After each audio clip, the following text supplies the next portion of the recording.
And God, do you look beautiful? Success. What are you using? Are you using a DSLR camera setup, like not a webcam? Yeah. Yeah. Okay. That's what money gets you, boys. That's what happens when you achieve financial success by going after your own values, and you're able to influence people better because you have better camera quality. There you go. We don't have to do the interview anymore. You just summarized the whole thing right there. Oh no, I'm still gonna do it. I'm still gonna do it. I need this. Do you prefer Dr. Brook? Do you prefer Yaron? Yaron, please, Yaron. no doctor. That's the sense that I got from you, but I figured I would put the respect there first. I appreciate it.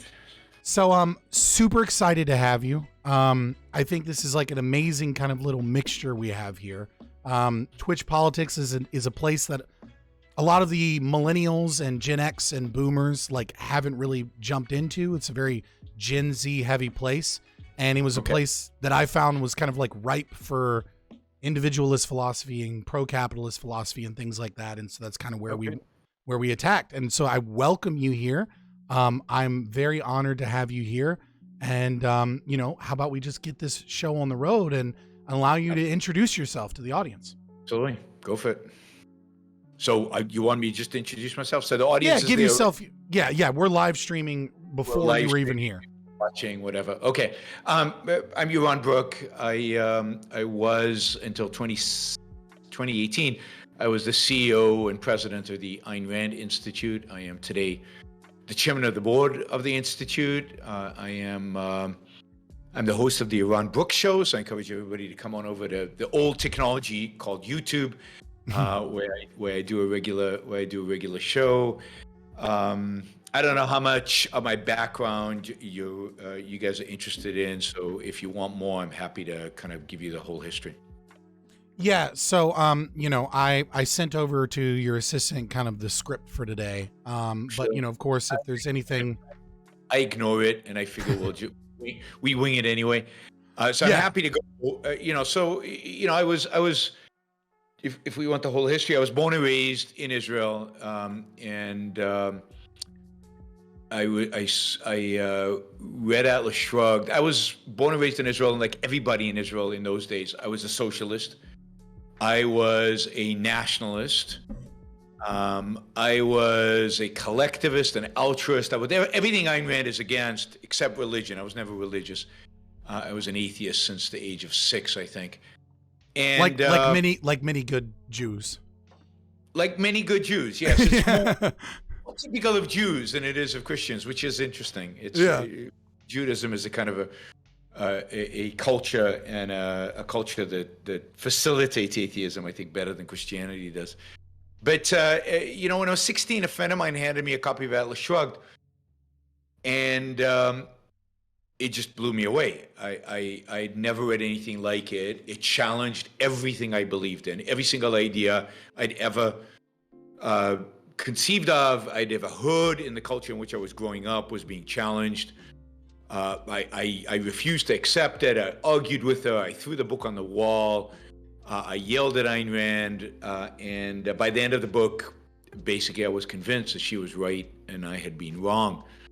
And that put me on, if you will, on a lifelong track of studying her ideas, studying the philosophy, and becoming an advocate and somebody who tries to promote those ideas and somebody who believes strongly that the world would be a much, much, much, much better place. Infinitely so. I mean, hard to imagine how much better it would be if people just took our ideas seriously and we could implement them culturally, individually, culturally, and ultimately politically. I then went on to serve in the Israeli army, like everybody has to. I did 3 years in the Israeli army. Not much good came from that, but I did meet my wife in the army, so that was a good thing. I was in military intelligence. I then got an undergraduate degree in civil engineering. So I am a civil engineer in a previous life. Built some buildings all over Israel and came to the U.S. After reading Atlas Shrugged, it was like, I want to go to the U.S. I don't want to live in this small, dinky, at the time it was particularly dinky, limited and very socialist country. I want to go where the real opportunities. In 1987, I moved to the United States, got it to University of Texas in Austin, got a MBA, and then kind of like being a student, I guess. So stayed on and got a PhD in finance, and got a job as a finance professor at Santa Clara University, and was finance professor for 7 years. All the while studying objectivism, studying Ayn Rand's ideas, being in touch with the Ayn Rand Institute, getting to know them getting to know me. While I was a professor, I started a company that put on conferences about Ayn Rand all over the United States, really all over the world. We did a bunch of stuff in Europe. And so again, I got to know everybody. And then in 2000, when the original executive director, CEO of the Ayn Rand Institute was going to retire, they approached me and asked me if I'd take the job. And that's finally when I found what I really wanted to do in life. So I took the job in 2000, did that for 17 years, and yeah, that's here we are today. Yeah, fair enough. So real quick, just for the live audience, at Reclusive Solitude, any questions that you have, if we have time for them, we will do Q&A. Mark, my co-host, is going to screen them and try and pick out the best ones. So make sure throughout the whole program, if you think of a question, that you put a Q in front of it and you at Reclusive Solitude, or that you highlight it so that he can pick those out from chat. Otherwise, he's going to miss some questions. So yeah, you kind of, you gave me everything, but if I could dig in just a little bit more in the personal narrative in two places that I thought were interesting, like when kind of doing background research. As an NCO in military intelligence for Israel, like, how do you feel like that, like, maybe gave you some wisdom, informed your geopolitical philosophy? Like, what is it about those experiences that you think maybe like that gave you certain insights that you have today? I'd say I'd broaden it a little bit, and I'd say that just growing up in Israel, growing up in a country in war, growing up in a country where you grow up fast, where you're going to the military, and it's not just you're going to the military, but you're probably going to be in combat. You're probably going to face real danger. It's not just a theoretical thing; it's a real thing. Living through a couple of wars, 67 and 73, where my dad was at the front, and everything that kind of involved, and remember, no cell phones in those days, so you don't hear from them for weeks, and you just don't know what's going on. All of that, plus I was in the tank corps for 9 months, and then in military intelligence. It gives you a certain appreciation for life, I think, a certain maturity. It also gives you a certain appreciation for the world, right? I know what it was like. Most Americans, and certainly most libertarians, have no clue and have a naive, I think, view of the existence of evil, of people wanting to actually kill you, of the seriousness of that, of what war looks like, and necessity to defend yourself. I think most people are very naive about, let's say, the Arab world, the Muslim world. I think they're very naive about the state of the world more generally. Americans generally are pretty ignorant about the world. I remember, they don't know where. If you asked an American where Iraq was or where Afghanistan was, even though American troops were there, almost, a very small percentage would be able to point to them on a map. I can, just for the record. Good, but it's unusual, right? You're engaged in politics, you engage in this kind of stuff, but most Americans cannot. And it's so I knew a lot about the world growing up. I cared about the world because the world was kind of threatening. The world was, Israel was at war, and that war affected my life. And then, of course, military intelligence. You learn a lot about how stupid militaries are, how dumb they are, because they really are. And we're talking about so myself and my co-hosts were medics. I'm in the Army. He deployed to Kandahar. I did vaccines, but we both learned about the inefficiencies of the state in the way that it interacts with the military, and he learned a lot more about the horrors of war. But I saw enough to know that it wasn't as pretty as many people seem to. The nationalists tend to just kind of wash away. And many of the casualties in American war, I think this is true as well. A friendly fire, people don't realize that friendly fire, this can be avoidable because people make stupid mistakes, or there are power struggles, there's politics, there's all the Air kinds. Force, you know, that Yeah, there is. does a lot of friendly fire. But you know, I was in military intelligence during the war in Lebanon. I was in Beirut once, and in Lebanon, actually in Lebanon twice. And just the what happens when you have human error in a war, the consequence of people die. And again, I don't think people quite realize that. But look, it gave me a lot of knowledge about military, about I think the geopolitical perspective. You know, when the war in Ukraine broke out, I did a show, and in the show I said, the Russians are going to have a hard time because the Russians are fighting with Russian equipment, and Russian equipment sucks. And I know that firsthand because I fought. And Russian NCOs, right? Like they don't have a very strong NCO core. Yeah. And you know, the T-72, the famous Russian tank that everybody's afraid of, is a shitty tank. I fought against it. You know, the Israeli military fought against it, and it just is not a good tank. It doesn't compare to Western. And generally, you know, weapon systems built under authoritarian regimes are not as good as weapon systems built in relatively free regimes. People don't have an appreciation for that. I mean, Pompeo and Trump called Putin a strategic genius, and I immediately said, look, evil people are never strategic geniuses. There's no such thing as that James Bond villain, you know, the really, really smart villain who's going to take over the world, and he's got this immense IQ. Villains are generally stupid.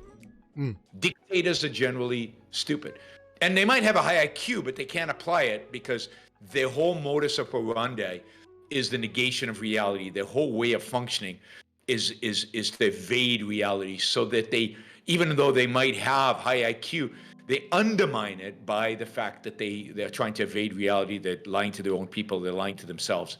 And that's exactly what's happened in Russia, in Ukraine. That's such an interesting objectivist take on it, right? Because like the ANCAP in me would say that there's like a cost to coercion of the state, right? That there's a cost to all of these things, like an unintended economic consequences. But to take it from the perspective, I just find it interesting to take it from the perspective of, you know, they're not engaging with reality, the fraud that they must commit, and that they also must kind of convince themselves of, right? Puts them in a position of inefficacy because of their misalignment with reality as it is, and with anti-life positions. Absolutely. And you see that, you know, people say Hitler was charismatic and Stalin was charismatic. Well, if they're so charismatic, why are they afraid of their own people? Why do they restrict free speech? Why are they afraid of opposition? Why are they afraid of criticism? Because they don't have self-esteem. They don't have self-confidence. They're not charismatic. They're actually pretty incompetent, and they have to use muscle. They have to use force. They have to use coercion to get their way, because actually they don't trust their ability to convince, to argue, to persuade. They know they can't. So the great lie of narcissism is the projection of confidence and the assumption that confidence exists. Oh, yeah. When really they're so weak in and of themselves. But moving on, this one probably a quick one, these next two questions, because you kind of answered them a little bit, but I still want to touch on them and see if you have any additional insights. You know, for ANCAPs, the path to libertarianism and anarcho-capitalism often starts with learning and understanding Austrian economic theory. And so, like, I'm kind of curious, how do you feel like your position into objectivism was like influenced by studying finance at the master's and PhD level? Like, were the wheels already turning? Was it really just the acceptance of, you know, Ayn Rand's axioms that like kind of like upended your world, or what do you feel like there was an influence in learning economic philosophy and theory that led you kind of more, that strengthened or shaped your views? First, it's not that I accepted Ayn Rand's axioms. I think that's a false view of thinking about Ayn Rand's ideas. I accepted Ayn Rand's philosophy. Axioms are one part of it. It's not like she has axioms and then she deduces everything from them. Objectivism is not a deductive philosophy in that way. And I don't think when I finished Atlas Shrugged, I knew what the axioms were. They were in Galt's speech somewhere, but it was the framework, the philosophy, the ideas, the whole. and then I studied them. And before I even studied finance, I'd already read Mises. That is, as part of studying objectivism, I wanted to understand economics. I wanted to understand at least the basics of economics. And that led me to, okay, what does Ayn Rand recommend in terms of studying economics? And that was von Mises. So human action and his praxeology, yeah. Others. Yeah, I mean, I think praxeology is a waste of time, and I think that whole first 70 pages of human action can be deleted. But as an economist, and I think I skipped much of it. As an economist, the first time I read it, he's a genius, the greatest economist I think who ever lived. He's not a very good philosopher. That's true of Hayek as well. They're good economists, not very good social thinkers. It would be, the world would be a much better place today if people like Hayek and Mises had more respect for philosophy and more respect for Ayn Rand. Mises did to some extent. I mean, he was quite friendly with Ayn Rand and had very positive things. As was Rothbard in the beginning. In the beginning, yes. Yeah.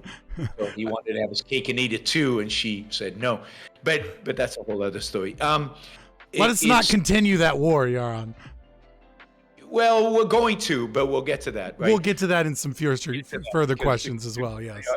Conflicts that are just not easily solvable. I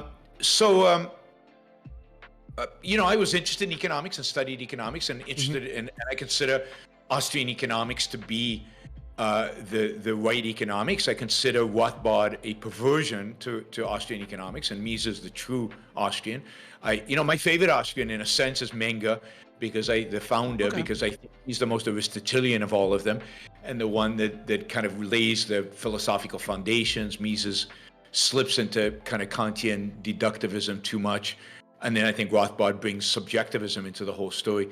But they're good. I mean, if vis-a-vis economics, if somebody wants to study economics, the economics to study is Austrian economics. I respect and admire many within the Chicago school, and I think some of the best economists today are Chicago economists. But I think the Austrians have it right. For the most part, they have it right. There's certain things they're missing that they need to improve on, but those are technicalities at the fundamental level. Austrian economics is right, both methodologically and theoretically. So would you consider yourself more of a Chicagoan or more of an Austrian? Definitely more of an Austrian. Okay. All right. Well, the next question kind of threw me through a loop, because I very much do look at objectivism as an outsider, as kind of the acceptance of those axioms. Existence is existence, which automatically implies the other two, reason and consciousness, and, existence is identifiable. I was going to ask, like, when and how did you accept these axioms to become an objectivist? But I guess it's a false framing of objectivism, because you would say that objectivism is the acceptance of not just the kind of the metaphysic axioms of Rand, but of a majority of her philosophy. Obviously, I'm sure you could have, like, let's say, disagreement on her policy prescriptions, like abortion. Sure.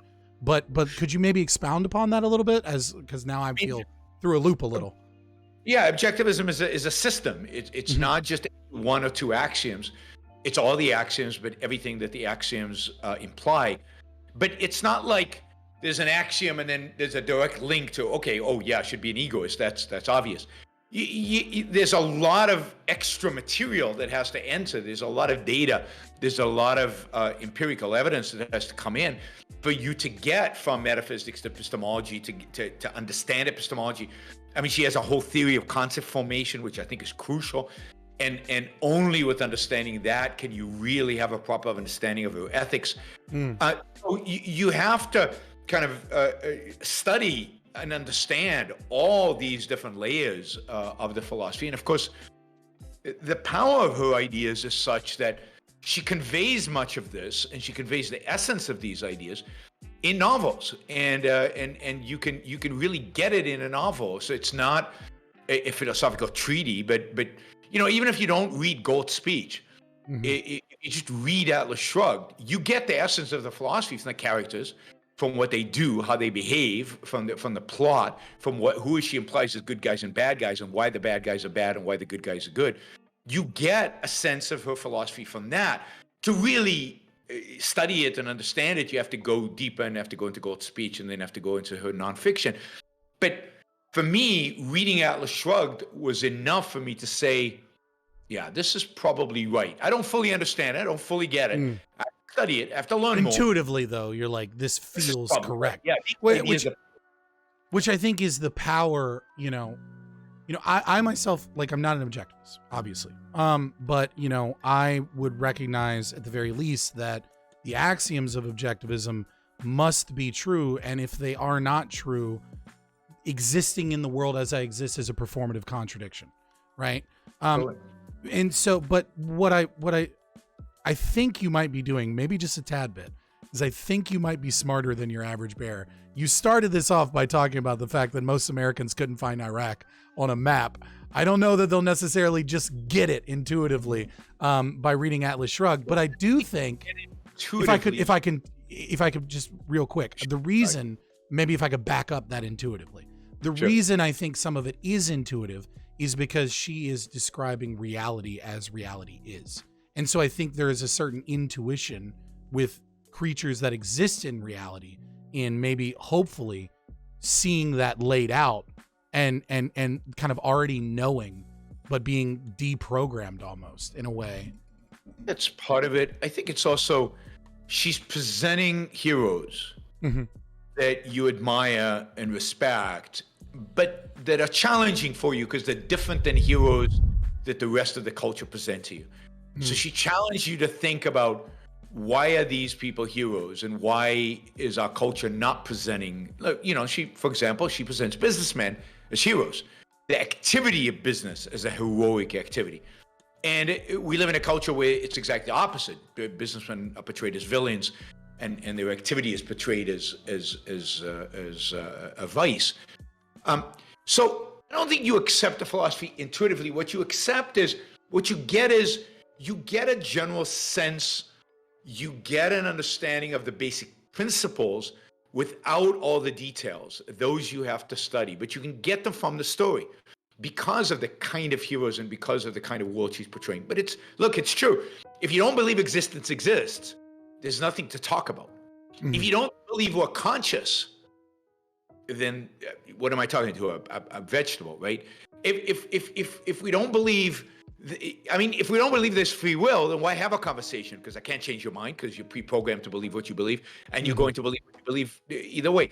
So there's certain implicit axioms that we assume every day in the way we live, in the conversations we have, that she makes explicit. She lays them out, right? Right. Yeah. So kind of the focus of the interview that I would love to have you for is, I kind of wanted to talk, because this is something that I think, us and objectivists have a lot in common with here, which is maybe, when I say us, I mean my channel, maybe not ANCAPs in general, but I wanted to engage in the philosophical war a little bit. And so kind of introing into that, not necessarily just for you, but also for the audience. The first question I would like to ask is, it seems to me that much of our politics is downstream from this philosophical war. From diversity, equity, inclusion to ESG to critical theory, obsessed left who are drawing from the line of like Plato to Hume to Kant to Hegel to Marx and beyond, to the postmodernist, to the pre-modernist right, basing their politics in a system of values grounded in religious axioms. Do you reject this characterization, and how do you see the landscape of this battle played out in our politics? No, I completely agree with you. Basically, politics is always downstream from culture, and culture is downstream from philosophy, which is what you articulated. Right? Culture is shaped by Plato, Kant, Hegel, Schopenhauer, Marx, and the postmoderns. And what we get from a culture that is shaped by them is what we have today. It's the left. It's the what I call the wacky left. It's the professors at the university. It's DEI. It's critical race theory. Those are all products of Kant, of the German Romantics, and as manifest in the postmoderns, and that's where we are today. The politics is just it's downstream for that. Politicians and politics respond to that. They respond to those ideas. Politics is more practical. So a lot of these ideas are nutty and crazy, and you can't actually apply them. So what politicians do is they kind of finagle their way around them. They kind of adapt and adjust. And of course, on the right, because that's the left, on the right you have an access that is more and more becoming an access that is also coming out of that German Romantic tradition, but it mingles it with religion. It mingles it with a strong dose of Christianity. And what you have there is a rise of conservative nationalism. What you have, and what you get there is a heavy dose of German nationalists who are also inspired. You know, Hegel is the ultimate nationalist. Hegel, you as an individual don't matter. The only thing that matters is the state, right? The state is the unit, right? And just kind of being re-ingurgitated and reinterpreted by Marcuse, right? Same thing. Yeah, and then it's reinterpreted and regurgitated today by the national conservatives, and they give it kind of a religious Christian spin on it. But of course, that wouldn't be contradicted by Hegel, who believed in everything is God, right? Everything ultimately integrates into God. So we have on every side of the political spectrum, we have the influence of these philosophical ideas, and what you get is kind of the centrists, the people who are neither authoritarians of the left or authoritarians of the right, but today represents pretty much nothing. What you get is they are more of the pragmatic, philosophically pragmatists. These are people who don't believe in any ideals. They just adjust to circumstances as they occur. That's what you get on the center right, on the center left, the people who are not. And it really is a kind of a sad state our politics are in today, where you get authoritarians of the left and right and a mushy center, and that's it. And there's nobody with any interesting ideas. There's not a single politician I would want to vote for. I might vote for some, but none that I would actually want to vote for, right? I would vote for some. It's interesting. It's interesting that the Objectivists really, that you focus so much on the German philosophy and like the weird consequentialism that is like infected both the right and the left, and the anti-capitalism. You know, on the left, it's the corporation is evil and we need the state to take over healthcare, and on the right, it's like capitalism and consumerism has given us porn on our phones, and this is ruining the children, and I can't possibly be blamed for the fact that I gave my child a damn phone in the first place. But corporations are evil. It's the same argument. Corporations are evil, but we're not going to nationalize them. We're going to control them through fascism. So the one third positionism, or fascism, or national syndicalism, they end up in the same place. They end up with authoritarianism and collectivism, one way or the other. This is why I always say, and it's always funny because I do a lot of debate panels with like all of the political people. It's like, and it always ends up, because I'm, a fairly individualist and capitalist, that I end up against everybody. And I'll tell the people on the right, you're all socialists to me. And they get so mad because they pride themselves on not being socialists. And it's like, wanting a 32% tax rate instead of a 37% tax rate doesn't magically make you not a socialist. No. But so I guess it is interesting, the difference between the left and the right, in the sense that historically, the left, each side wants to control that part that they think is important. Marx thought that the material world was what was important. Yes. So the left is always focused on regulating the material side, regulating business, regulating the economy. The right, given that its origins in religion, has always thought that what's important is the spiritual side, and the material side is unimportant. It doesn't matter. What matters is their definition of morality and spirituality. So they always wanted to regulate your bedroom and regulate your behavior and regulate your morals, and they don't really care about the economy, so let it be free because we don't care about it. I would actually disagree with that. Oh, I'm sorry. Go ahead. What's that? You disagree with that? I would disagree with that slightly, only because I think the failures of Marxism, well, not Marxism, but the failures of the strict Marxist materialist dialectic that was kind of reframed in the Frankfurt School, and critical race theory and gender ideology, which are just repackaging of the same philosophy. I would say that the left has branched out from just the material analysis. That's what I was going to say. Yeah, go ahead. Yeah, so I was going to say, what's happened with the modern left and the modern right is they now want to control both. Yeah. So now it's not, for the left, it's not just about the material. Now it's clearly about the spiritual and the moral and as well. And for the right, the same thing. And you can see it in how much they want to regulate the economy and how much they want to regulate the material world. So Fair both enough, kind of gravitated towards wanting to control and regulate both sides of it. That's, I think, the definition of the new left and the new right, is that they want full control over every aspect of life. Interesting. Yeah. So moving on in that, I believe that the populist right is the most fertile ground for conversion into both libertarian philosophy and or objectivism. Because they're sympathetic to ideas of limited government. They're kind of wary of like Marcusian elites. They're lacking philosophical grounding beyond kind of like values they've retained from religious upbringing and things of that nature. But many of people are actually stepping away from that. Like, you know, religion, those religious foundations are kind of like going away to some degree. Do you agree or disagree? And could maybe you expound upon that? Yes, I would disagree with that. I think that the populist right is fundamentally grounded in emotionalism and in collectivism. It's not a particularly intellectual movement. It's an anti-intellectual movement, and as such is not really interested in ideas. You know, my interaction with the populist right is they're interested in action for what? Clear, but action as a primary. In that sense, you know, it reminds one of the fascists who were interested in action. You know, ideas were secondary. So I don't see them. You see, particularly for objectivism, it's an intellectual movement. It's also a movement of ideals. It's a movement of idealists, right? I consider myself an idealist. I'm striving towards an ideal. I know exactly what that ideal is, and I'm fighting for that ideal. These people are not idealists. They just want to.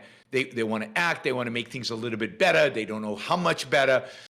You know, you say they might be pro-free market, but they're not really. They don't really care, right? To be pro-free market, you care about individual potential, individual ability, individual success, individual prosperity. They don't want to make the world rich. They don't really care that much about the world being rich. Their populism is primarily motivated by resentment and hatred. Hatred of immigrants, hatred of successful people, hatred of, quote, elites, generally just people who are more educated than them. So I consider populism as the antithesis of anything good, and I think is ultimately leading the world and this country towards disaster. I think the best, most fertile ground for objectivists, at least, and I'm not sure about libertarians, but for objectivists, is kind of the I'd say center left, center right, but maybe even more so center left.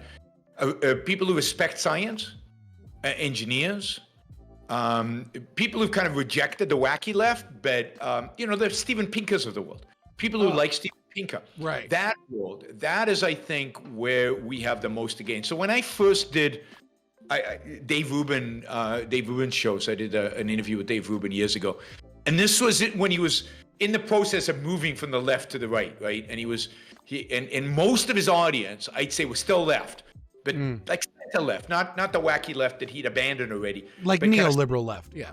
Yes, and that was my biggest success in terms of bringing people. Like Lex Friedman is a great source of people. These are smart, science-oriented, reason-oriented, idealistic, want to change the world, want to have an impact, but are holding the wrong ideas, right? And that's who I think objectivism is best at attracting. You know, I don't know that I agree with you, but I accept a well thought out answer, and I appreciate it nevertheless. That's good. And you know, I'm not going to fight you on it or anything, for sure. I mean, my intuition is more that the populist movements tend to be a wakening up for people, and so I think they're hungry for philosophy and new ideas. And then I think that's fertile ground. But I definitely think some of your inclination, your theory of the inclinations of many of these people are likely true in that regard. And so something I'll think about. It might be different between libertarians and objectivists. Libertarianism, you can be a libertarian and be anti-intellectual. Yeah. Not trying to offend anybody, but that the reality is that many libertarians, I'd say the Ron Paul libertarians, are quite anti-intellectual. Maybe. And populist. But I also see some of the right wing kind of action is necessary infecting libertarianism because not grounded in that appropriate philosophy. You see this in post-libertarianism and in paleo-libertarianism. Libertarianism, absolutely. I mean, libertarians who call themselves anarcho-caps and yet hate immigration, right? Which is, and that's kind of the weird populism that has infected it. So immigration's a tricky one. Maybe when we get to the free form, maybe I can enlighten on that a little bit. Really easy, but well, from our position, and maybe we can go into that, or I can go into it now if you want me to. Freedom perspective, it's easy, but it's my point is that I think there's a difference between libertarians and objectivists in that sense. Objectivism is a complete philosophy. It's a systematic approach. And you can't be a populist objectivist. You're either populist or you're an objectivist. Libertarianism is nothing clearly defined, and therefore it can morph into lots of different varieties. And populism, it can be much more appealing to populists. I don't think objectivism can. I don't know that you can be a populist and a libertarian, but the problem is you have the kind of the idea of big libertarian and little libertarian, right? And so I think you have plenty of room theoretically in the little L libertarian, right? Which is, these ideas of like pro free market, limited government, etc. But if you're based in the grounding of like Rothbardian and Hoppian philosophy of natural law, it's a descriptive legal system, an attempt at an objective descriptive legal system. And so I don't think you could at all be a populist and be those things. Well, it turns out you can be a paleo libertarian and still be Hopperian, it is weird the number of varieties of libertarianism, libertarians that there are. I don't think it's weird. I think it's quite acceptable. It's quite predictable. But and I don't think that either Rothbard or Hoppe provide enough of a systematic approach, and indeed a rights-based approach. I don't think they provide a rights-based approach at all that would constrain you and limit your ability to be paleo or to be populist in a sense, and to adapt your policies to the people. Fair enough. I would also argue that one could be an objectivist and an anarcho-capitalist. I don't see any fight there either. That you cannot be, because why not? I don't think you can be an anarcho-capital. I don't think there is such a thing as anarcho-caps, because I think anarchy and capitalism are inherently in contradiction and cannot exist together. So you're either an anarchist. I'll take that debate anytime. You're an anarchist or you're a capitalist. You can't be both. And I think almost all anarcho-caps are anarchists. And anarchy is not capitalism. Anarchy is the opposite of capitalism. I think it's a complete breakdown of society, and it's a complete breakdown of all systems and of all law. So it's mayhem, and you can't have capitalism when you legitimize force, which is what anarchy does.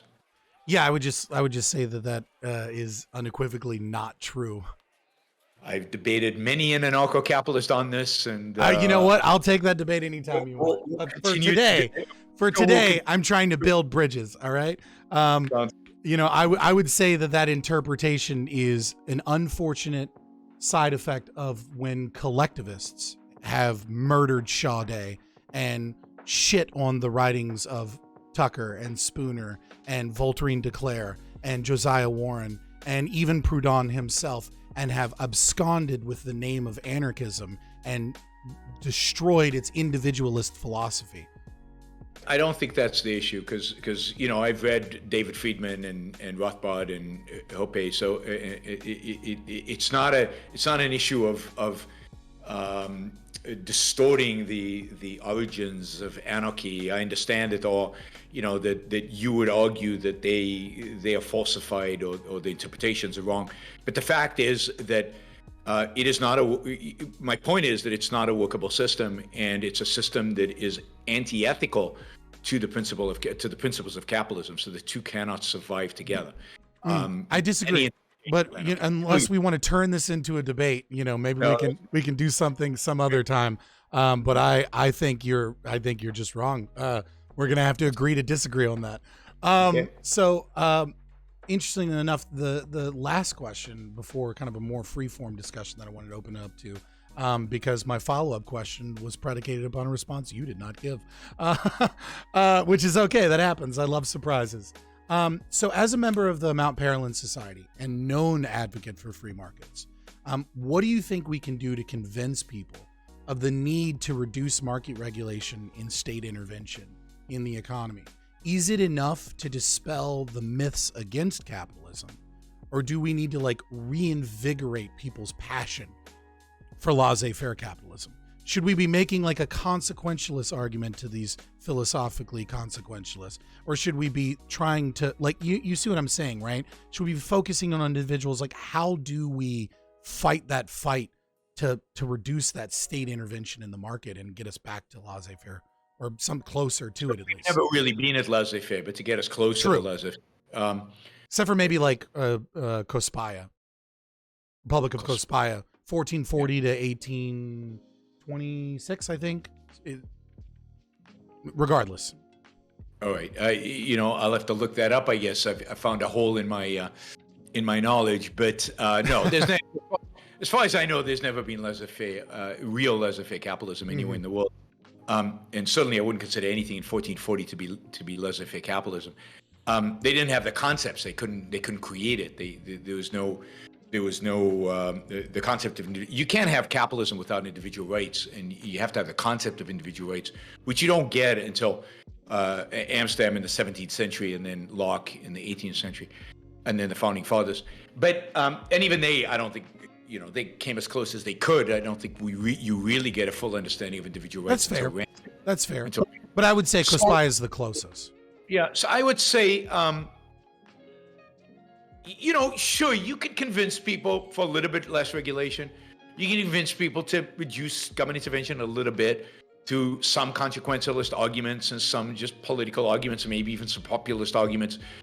That's possible, but if you really, but it won't be sustainable. Right. It'll be like Ronald Reagan and Jimmy Carter. Jimmy Carter, people don't know, but Jimmy Carter did a lot of deregulation. Most of the deregulation we've experienced over the last 50 years was done under Jimmy Carter and then Ronald Reagan. And then it all gets reversed within 20 years, right? So if that's the kind of movement we want, yeah, we could go out there and we can tinker and we can play around and we could flood the market with economists who tell a good story about, relative freedom. But that's not the game I'm in, and I don't think it's a game you're in. I mean, you're talking about more sustained change towards real laissez-faire capitalism. Mm-hmm. No economic argument will move us there. No consequentialist argument will move us there. No political argument will move us there. Indeed, this is why I think libertarianism has to fail. And I keep getting us into debates, but this is why I think libertarianism has to fail, because it's not a question of political philosophy. It's not a question about politics. People want to regulate business not because they think it's more efficient. People want to regulate business not because they really think deep down, and certainly intellectuals don't think this, that businessmen will kill everybody if they're not regulated. People want to tax the rich not because they think that's economically efficient. Just resent them all. But why do they resent them? Why don't they like business? Why is it? And it all boils down to morality. It all boils down to our moral code, our moral view of the world. Mm. If you believe, as I think 90+% of the population believes, implicitly, they don't have an explicit philosophical idea, but implicitly, 90+% of the population believes that the morality is sacrifice to other people, that the essence of morality is altruism, living for others. The happiness of others is more important than your own happiness. You have to live for them. They don't live that way, but they believe that. Then, and at the same time, together with that, they believe that self-interest is nasty. Self-interest leads people to do horrible things, lie, steal, cheat, and rob and do horrible things, that the real villains in the world are people who pursue self-interest. If that's the conception of ethics people have, and again, 90+% of the planet has that conception, then it's easy to manipulate them, right? The welfare state is established by me coming to you and saying, look, there's some poor people over there, and people are not helping them. And you and everybody else right now are being too selfish to help them. But it's your duty to help them. And look, I don't expect you to help them. You're you're busy with your own life, you're busy doing your own thing, but you know what? If you just pay me, I'll help them.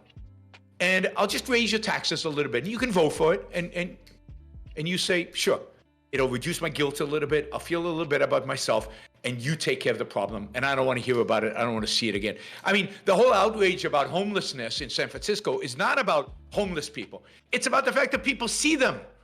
Yeah. It's the fact that they're in their face. Not right? in my backyard, right? Like NIMBY. If they were in their face, they wouldn't give a shit. But it's in their face, and they're like, we pay a lot of taxes to not have it in our face. Why is it in our face? So we'll pay more taxes to get it away from our face. So the welfare state is a consequence of guilt induced by this moral code, and it's ubiquitous. I mean, rich people regularly vote for raising their own taxes, not because it's economically efficient, not because it's good for them, but because it will reduce their guilt a little bit and it'll help out something that they believe they should be doing anyway. And then if you think about the regulatory state, why do we regulate business? Well, it's obvious, because if businessmen are left to themselves, we know they're self-interested because they pursue profit. They're selfish bastards. They will cheat, lie, and steal. They'll cut corners. They'll kill everybody, and they'll do all this stuff. So we need to rein them in. Not because there's evidence that they've ever done this, because there's none, or there's very limited evidence that they do this. We need to rein them in because we know that inherent in the selfish, self-interested motivation is that. So what we're really trying to rein in is self-interest. So as long as it seems to me that you could say that he didn't get anything right, but I think he got this right. It seems to me that Nietzsche perfectly described this in Will to Power and Slave Morality. That we have a society and a world that is almost completely captured by slave morality. Now, of course, it's using the philosophy of multiple different philosophers that are contributing to this overarching thing, but I think you're describing perfectly that slave morality, that like, I'm the good one, I'm collectivist, we as a whole are the righteous people, and the people that look out for themselves and the people that achieve great things and go out and fight in their own values, these are the evil people, and we must deny the philanthropy of Carnegie. We must deny the philanthropy of, I'm sorry, go ahead. You seem you want to interject. A few things. One is the tragedy is that even the people who achieve their own values, even the people that strive and succeed and make and build and do great things, even they hold this morality. They don't live it, but they hold it. So when they approach death, they feel guilty. So J.P. Morgan, as he's getting older, becomes feeling guilty, and he's trying to figure out how he can buy himself into heaven. And he gives his money away kind of sporadically in the hope of buying himself a place in heaven, right? Because he sinned all his life. How did he sin? By creating, helping create the greatest economy in human history, right? By helping build the United States of America, one of the great achievements of any person. He was a great hero. So it's that everybody holds it, even the achievers, and that's because Christianity has taught us this. Kant and the German Romantics have taught us this. The Rousseau and the postmodern, everybody teaches us the same morality. Left, right, center, doesn't matter where you are, everybody holds it. And the Enlightenment glimpsed an alternative, right? And you get that from the Declaration of Independence that says you have a right to pursue your own happiness. God, what an amazing thought, right? Aristotle, had an alternative. But that's about it. Aristotle and a bit of the Enlightenment, and then Ayn Rand. They're the only people who've ever offered an alternative to this altruistic, selfless, self-sacrificial moral code. Well, and Stirner. Yeah, but his alternative is rough. Yeah, it's psychotic, but I mean, he certainly offered an alternative, though. Yes, I mean, and you could argue Spinoza did a little bit. So, there are attempts here and there, but they're mostly unsuccessful because, I think what Rand does is Rand connects to human nature, connects to reason, and what Steiner does is he rejects reason and he connects too much to the emotional side, and that's Nietzsche's problem. Nietzsche's problem is that he's all about the will, all about emotion. And he rejects reason. He throws reason out with the Christian morality, which is, he rejects all of that as part of the civilization he's living in. I mean, you see that in Thus Spake Zarathustra, right? Like you really see the load-bearing camel moving on to the lion that kills the dragon of thou shalt. And you're like, yes. And then it's like, we must now be the curious child. And I always found that to be like a strange metaphor that we should revert to like a childlike interpretation of the world and philosophy to create our own values. Absolutely. And what Rand is saying, we should become thinkers. And through thinking, we create our own values. We should identify the things that are going to create a good life, and those become our values. So that's the fundamental difference between Nietzsche and Rand, is they both reject thou shalt, but they adopt a different positive approach. Nietzsche adopts emotion, will, childishness. Rand adopts reason, science, and as a consequence, a morality based on reason and science. Right. It's when I read that, I almost think like, dude, like you wrote your own red flag. Like you created a childlike character. Like maybe that should have been like an inkling that you weren't quite there, that you were close, you know? So I guess moving into like a more free form, but if, you know, whenever you're stressed for time, let me know. We can hop into the Q&A if you want to do that. But whenever you want. Yep.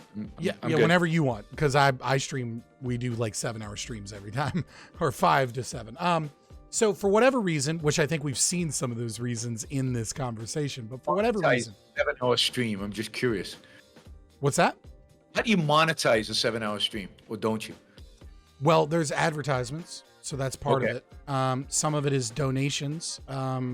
Some of it is super chat on YouTube. So, yes, you can do that through Streamlabs. That's one thing. But the big money maker for most Twitch streamers is subbing. Subbing gives people access to not see the ads, and it gives people access to channel emotes that they can use everywhere. So it kind of like shows that, and other people will gift subs. Okay. That's kind of how Twitch mainly, and Amazon takes about half of that, ladies and gentlemen. Yep. But that is what it is. YouTube takes about 70% of your super chat. So takes 30%. Yeah. Well, I'm sorry. You get about 30% after taxes. No, you get 70. Do you? But okay. I don't pay taxes. Remember, I live. We're not YouTubers primarily, so we're not even monetized yet on YouTube. I don't pay taxes, so I don't have taxes withheld because I live in Puerto Rico. Oh, smart man. But for whatever reason, and I said some of these we've kind of had today. It seems that objectivists and ANCAPs are definitely fighting against each other. Worse, I think this is much worse. It seems that often we have misconceptions or very little understanding of each other's goals and philosophy, which I think is deeply disturbing. By my approximation, there is a lot of commonality between us, especially when compared to the current landscape. And it kind of feels like to me like we are kind of carrying on this fight between Rand and Rothbard. And so I guess I would ask, like, I wonder, are there any questions that you have about anarcho-capitalism, about why we are ANCAPs, our ideology, or concerns that you want to bring up, or things that you want to pick apart or discuss? I mean, if you want to use this as a moment to just attack, we can do that as well, like whatever it is, but I want to let you frame this section a little bit. Yeah, I mean, it's a big issue, and it deserves kind of its own attention, because I am very critical of pretty much everything in anarcho-capitalism. I think the good within anarcho-capitalism is is a certain perspective on economics, which I think the ultimately the anarcho part undermines. Look, I've debated. I've challenged David Friedman and many others. I've done debates, live debates. I see how it is, name dropping. I feel, just flexing on us over here. I'm just saying that I'm educated in it. It's all to suggest that I know, the arguments on the other side.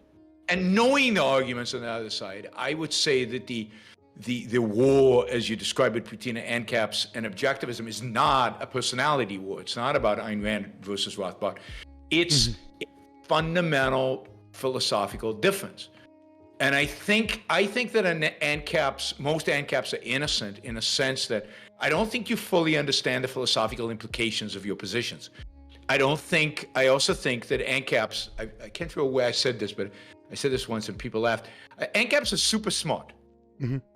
And in a sense, they're too smart for their own good. In the sense that they are what Rand called rationalistic. They're a little detached from reality. Anarcho-capitalism, and this is very true of David Friedman. Well, to be fair, most ANCAPs find David Friedman to be kind of cringe and philosophically not based ANCAPs. Well, that's good because he's a consequentialist, and how do you have a descriptive legal system, a search for an objective, descriptive legal system, and be a consequentialist? But someone say he's not an ANCAP. I don't know that I would go that far, but yeah, I mean, he describes himself as such. He's not an ANCAP from the Austrian school. He's not an ANCAP from the Rothbardian school, but he certainly considers himself one. So even Rothbard, it doesn't matter. Certainly Hoppe. There are fundamental philosophical implications to your position, which undermine the good that I think the better ANCAPs are trying to achieve. That is, the ANCAPs that actually care about freedom and actually care about liberty, which I'm not sure all of them do, but the ones who do. The ANCAPs that actually view ANCAP as the ultimate manifestation of liberty and freedom, and I think a lot of economists are like this, don't understand the implication of actually holding that position. I think that the position is anti-liberty, anti-freedom. I think it's ultimately a collectivist authoritarian position, because I think that's the existential reality of anarcho-capitalism. It has to devolve into that. And, okay, so can you ground one of these, right? Because sure. I want to have a friendly interview. I want to build bridges, and I want to work together.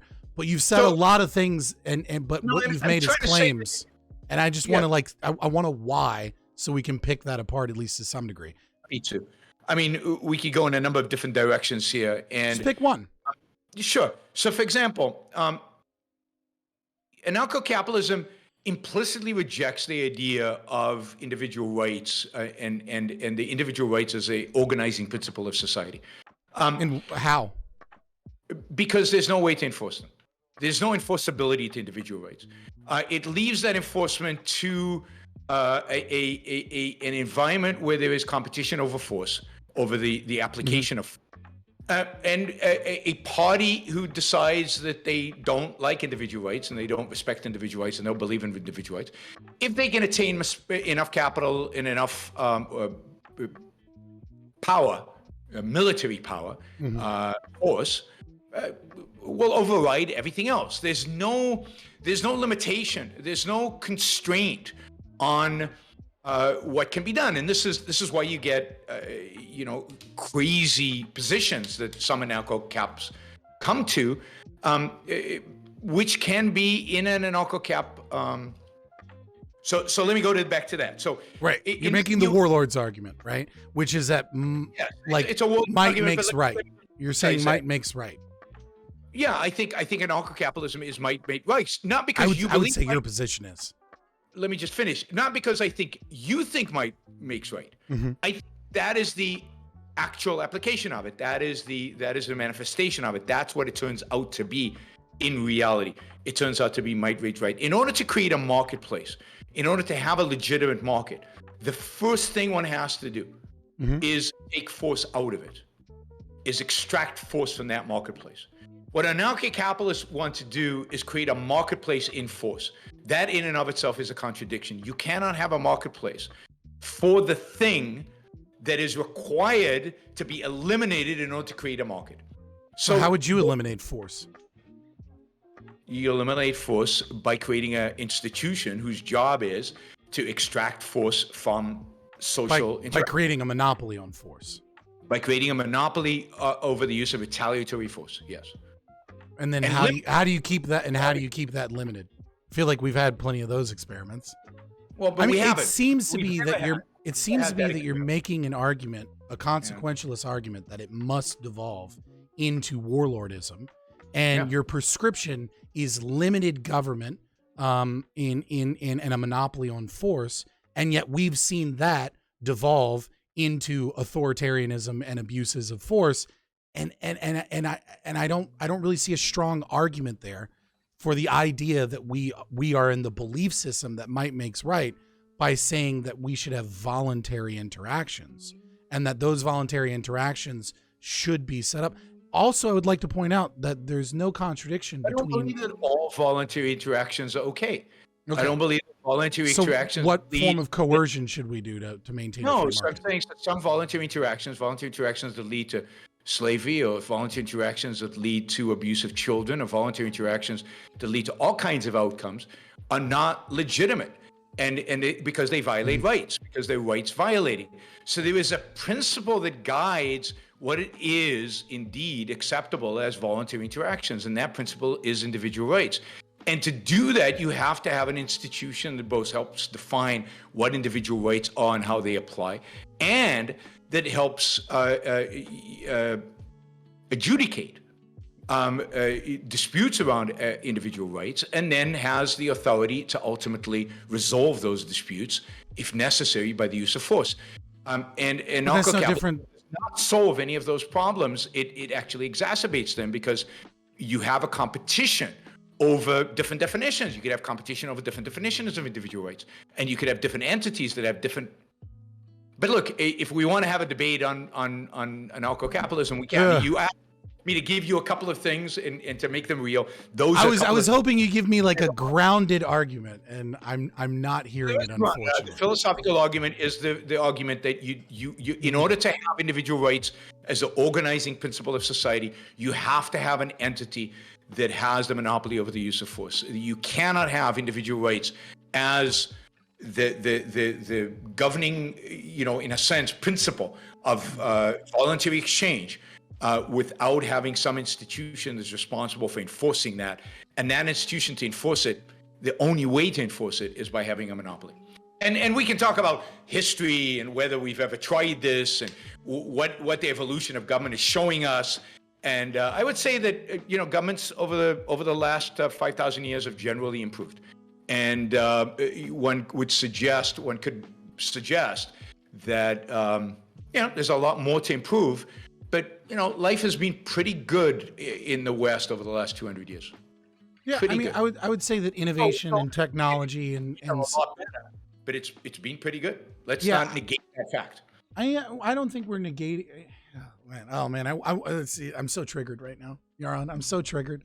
But I would say that I could dismiss your assertion with the same level of argument that you gave me, which is simply that the state devolves into authoritarianism, and that history has shown us this many, many times, and that the monopoly. Hold on. One is necessary. I'll be quick. By the very nature of the argument, and the other is not. But again, that's for a longer discussion. Yeah. I would say that I could give the same exact level of evidence, which is that a monopoly on power and violence ultimately leads to abuses and leads to an inability to correct those things. And like you said earlier, this idea that we could do things in a 10 or 20 year lifespan, but that they would eventually be overturned. I would make the same argument for, state monopoly on violence, that sure, you could vote in the right people, you could have the right philosophical grounding of the institution, but ultimately by having a monopoly on power and violence that is non-voluntary and requires coercion of its citizens, you'll only get temporary better solutions, and eventually will devolve into. But indeed, there is no coercion of its citizens. If you understand what coercion means, then a properly limited government is not a coercive institution. That sounds like a debate proposition. I think that sounds like a great proposition if you want to move forward. But I deeply appreciate you coming here. Sure. The clash of ideas, as well as bringing those ideas, because my audience is full of a lot of people that are paleolibs and conservatives and anarchists, and weirdly enough, I have a lot of objectivists that watch. We even have a section, if you're in the Discord and you scroll down, there's a Galt's Gulch section and a Ayn Rand AMA, and one of my people, one of my moderators, Wellspring Khan, he's been working on a objectivist constitution. If you ever want to hit him up, it's really interesting stuff. Genius guy. He has this whole idea of why a government needs a philosopher council that has some level of involvement in the state, and it's actually, I think maybe hundreds of pages. The philosopher council, the Senate, and I agree with him. You need philosophers of law at some level of government. You need philosophers of law because there are tricky issues that need real philosophers to figure out. Someone's mad that I didn't mention the abolitionists and the other just straight up anarchists that are here. So it's a Big Ten here, but given the spirit of that big tent and the fact that I don't want to take up too much of your time, and I really appreciate it, we'll move into Q&A. But one more time before we get into Q&A, tell people where they can find you, because I want to make sure that people can find you. So YouTube, Yaron Brook Show. That's the easiest way to find me. Same thing on Twitter, just Yaron Brook on Twitter. If you're interested in Ayn Rand, AynRand.org.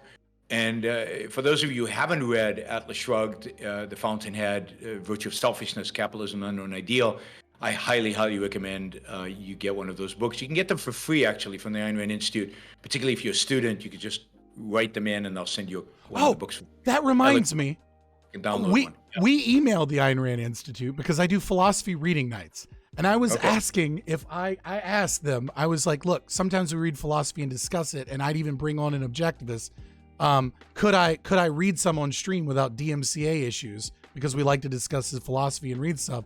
And they gave me the most cheeky answer, because I'm an ANCAP, and they were like, fuck this guy. They said, do it and see what happens. You're a chairman. Can I read some Ayn Rand on stream that is already freely available and discuss it? I can't tell you yes or no. Come on. Yes, you can.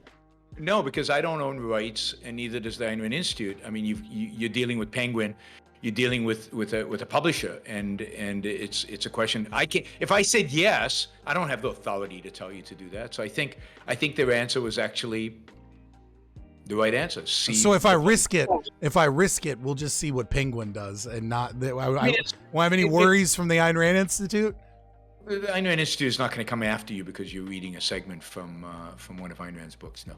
All right, there we go. All right, I am Scott from Fabian Liberty. My co-host is going to read Q&A. You can find Fabian Liberty if you want to discuss philosophy, if you want to discuss natural law philosophy, that is, an attempt to describe an objective, descriptive legal system grounded in argumentation ethics and things of that nature. You should check us out, Fabian Liberty, pretty much everywhere. And to move on, Mark is going to read the Q&A portion. All right, Yaron. I'd like to thank you myself as well for coming on our channel tonight. It's been wonderful. Sure, my pleasure. We had quite a few questions come in. I think most of them are pretty good, so I'm trying to keep it to one per person for as long as we have you. So I'm going to start with NASMR asks, because you mentioned it, do you have any thoughts on why socialism is so popular amongst the Jewish population? Certain demographics are appealed to for it based on welfare statism, but Jewish people, by and large, are very successful and don't need it. So that's where my curiosity comes from. Yeah, I mean, I don't think people, are socialist because they need socialism. Socialism is an ideology that's primarily adopted by middle class and above, and people who don't need the help. It's adopted by intellectuals. That's the reason I think Jews are attracted to it. Jews tend to be more intellectual. It's part of the culture. They tend to read more. They tend to be more engaged with ideas. And the fact is that if you are brought up, as most of us are, as I said, over 90%, with a certain ideology of altruism and collectivism, socialism is the most consistent application of all of those. And you're going to be attracted to that. So if you're intellectual, if you're interested in ideas, and if you tend to be an altruist collectivist, then what else is there except socialism? What would you be other than that? You're not a consequentialist. You're trying to avoid consequentialism. You believe in human, dignity, inequality. Maybe you're an egalitarian. And you're driven by ideas. And the fact is that almost all ideologues, almost all thinkers, philosophers, social thinkers over the last 200 years have been one form of socialist or another. Almost all intellectuals over the last 200 years have been socialist of one form or another. So if you're inclined towards intellectualism, if you're inclined towards the realm of ideas, who are you going to read? Who are you going to be influenced by? Who are you going to be impacted by? You're going to be impacted by the socialists, the intellectuals that lent left. So it's more consistent with the prevailing ideology. Look, the other way to look at this too is, why does Silicon Valley vote overwhelmingly Democratic? Well, Because they're told to. What's that? Because they're told to. No, I mean, these are people who really smart. They start companies when they're told they're going to fail. They're the exact opposite of the kind of people who do what they're told. They're actually people who are at least in their business life, are innovators and thinkers out of the box, and they push the envelope and they do new, courageous things. So what is it about it? So just a democratic thing. I mean, if you love science and technology, are you really going to vote for a candidate who doesn't believe in evolution? So the Republicans. I mean, isn't that a bit of a meme, though? No, but isn't that an overwhelmingly small portion of the GOP? Not by declaration.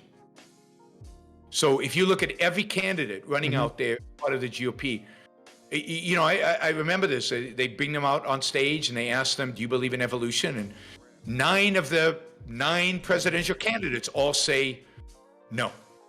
I mean, when was this? Like early 2000s, maybe? Was the earliest this happened? 8 years ago? Really? I don't remember that. I vaguely remember that. And he hedged it, right? 2020, it wasn't 2016, 2012. I mean, this is the position they've taken.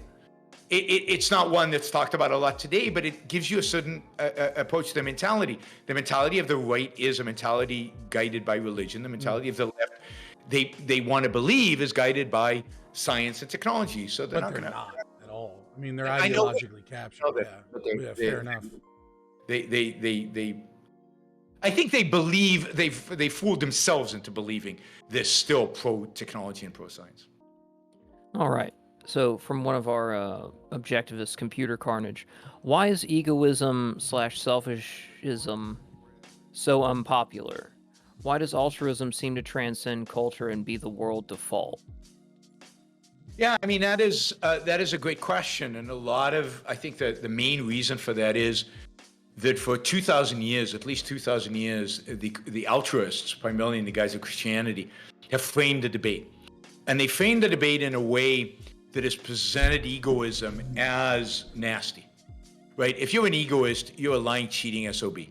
And you're a horrible human being. And they created what Ayn Rand called a package deal.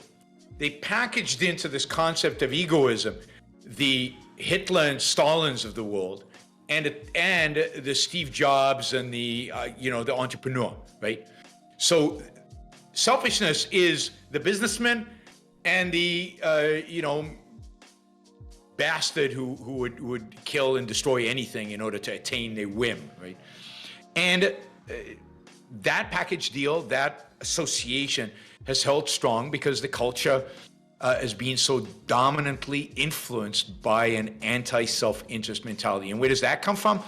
Well, religion, for one. I mean, the last thing religion wants is for individuals to believe in themselves. Because the whole shtick of religion is that you are nothing and you are dependent on some other being that is supposed to dictate your life. And the more powerful that other being and the more involved they are in your life, the less of an individual you can become. I think one of the reasons Jews do relatively well in science and intellectual fields is that their God kind of went away 2,000 years ago and does not intervene too much in their lives, at least, in their theory. They study those ancient books, but they don't take it too seriously. But their focus is on studying. The Christians, the rabbinical tradition really does that. What's that? I would say the rabbinical tradition really changes that. Yeah, whereas in Christianity, it's constantly evolving, but the thing that always there is Jesus on the cross dying for your sins. And you better feel guilty for that fact. And you are not in control. There's this other guy who's really the guy who's important and who matters everything. So I can't even remember what the question was anymore. It's about self-sacrifice, but I want to add something really quickly to all objectivists, especially when talking to the left. Arm yourself with the knowledge of evolutionary psychology's theory of kinship theory. Because one of the strongest arguments that many have against the idea of altruism is that self-sacrifice exists in reality, and that this proves wrong the idea that altruism doesn't exist. And if you have a good, strong understanding of kinship theory and evolutionary psychology, and the idea that people have sacrificed themselves, but they have done so for things that they have valued beyond themselves and their own genetic traits, and that they have done so because they valued their children or they valued certain things, you might fall into a conundrum of like it's still being an anti-life position. But let's say if your daughter is drowning, you're stuck between two evil choices that are both anti-life, and some people may choose to attempt to save their daughter despite it being that. But understand kinship theory so that you can combat that kind of that myth in a better way. So I'd say two things about that. One is I think people self-sacrifice every single day, every single minute of every single day. I think most people are self-sacrificial most of the time. And part of that self-sacrifice is, for example, plopping themselves in front of a television and not doing anything with their life. That's sacrificing themselves for nothing, out of not wanting to engage in effort.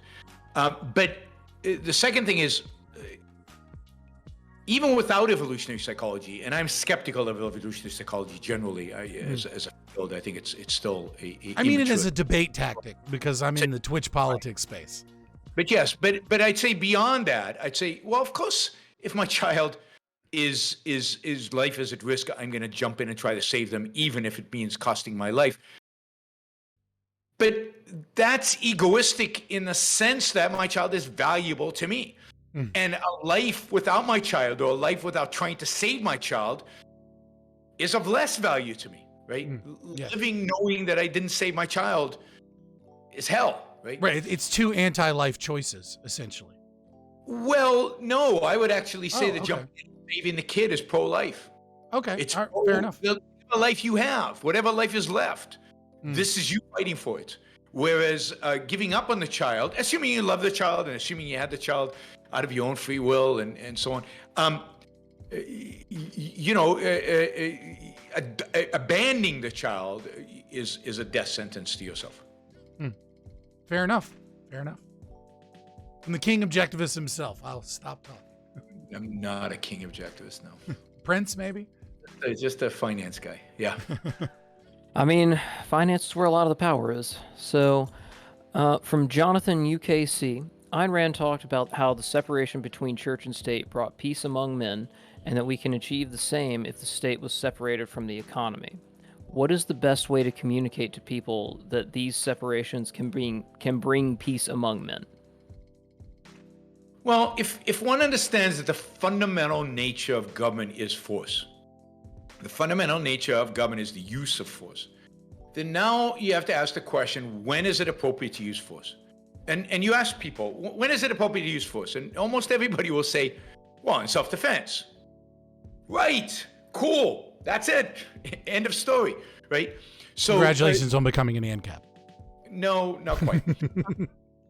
Now you have to define self-defense, and you have to define where it applies and how it applies, and those are all tricky decisions that are not self-evident. But just joking. The principle is the principle of self-defense. There's no, initiation of force is always wrong. So where is it as a self-defense? If you understand what force is, where's the self-defense for the government to intervene in education, or to intervene in science, or to intervene in the economy? And indeed, once you take force out of the economy, once you take force out of education, once you take force out of science and out of, ideas, I consider the separation of state from church as a separation of state from ideas. The state should not have ideas. The state should just be an executor of a pro-individual rights legal system. Of course, you get peace because you've extracted the thing that eradicates peace, which is force. Your whole purpose, your whole function is to negate force. And therefore you leave more and more space for voluntary interaction, for people to engage with one another in a peaceful manner.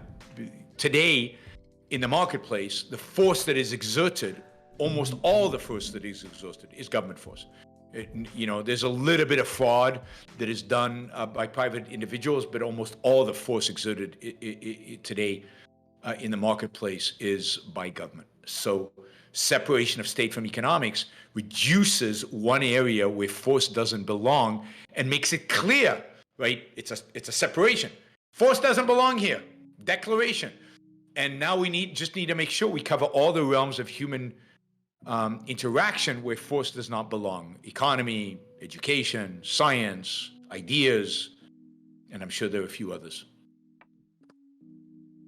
Fair enough. All right, so Casimir asks, I lived in Israel for a decade in my teens. I think this is early 2000s. I believe border control is some sort is necessary for the people to maintain their culture. Can the same principle of freedom of association apply to other communities, including regions in the U.S.? Freedom of association does not include the freedom to exclude. There is no freedom to exclude if that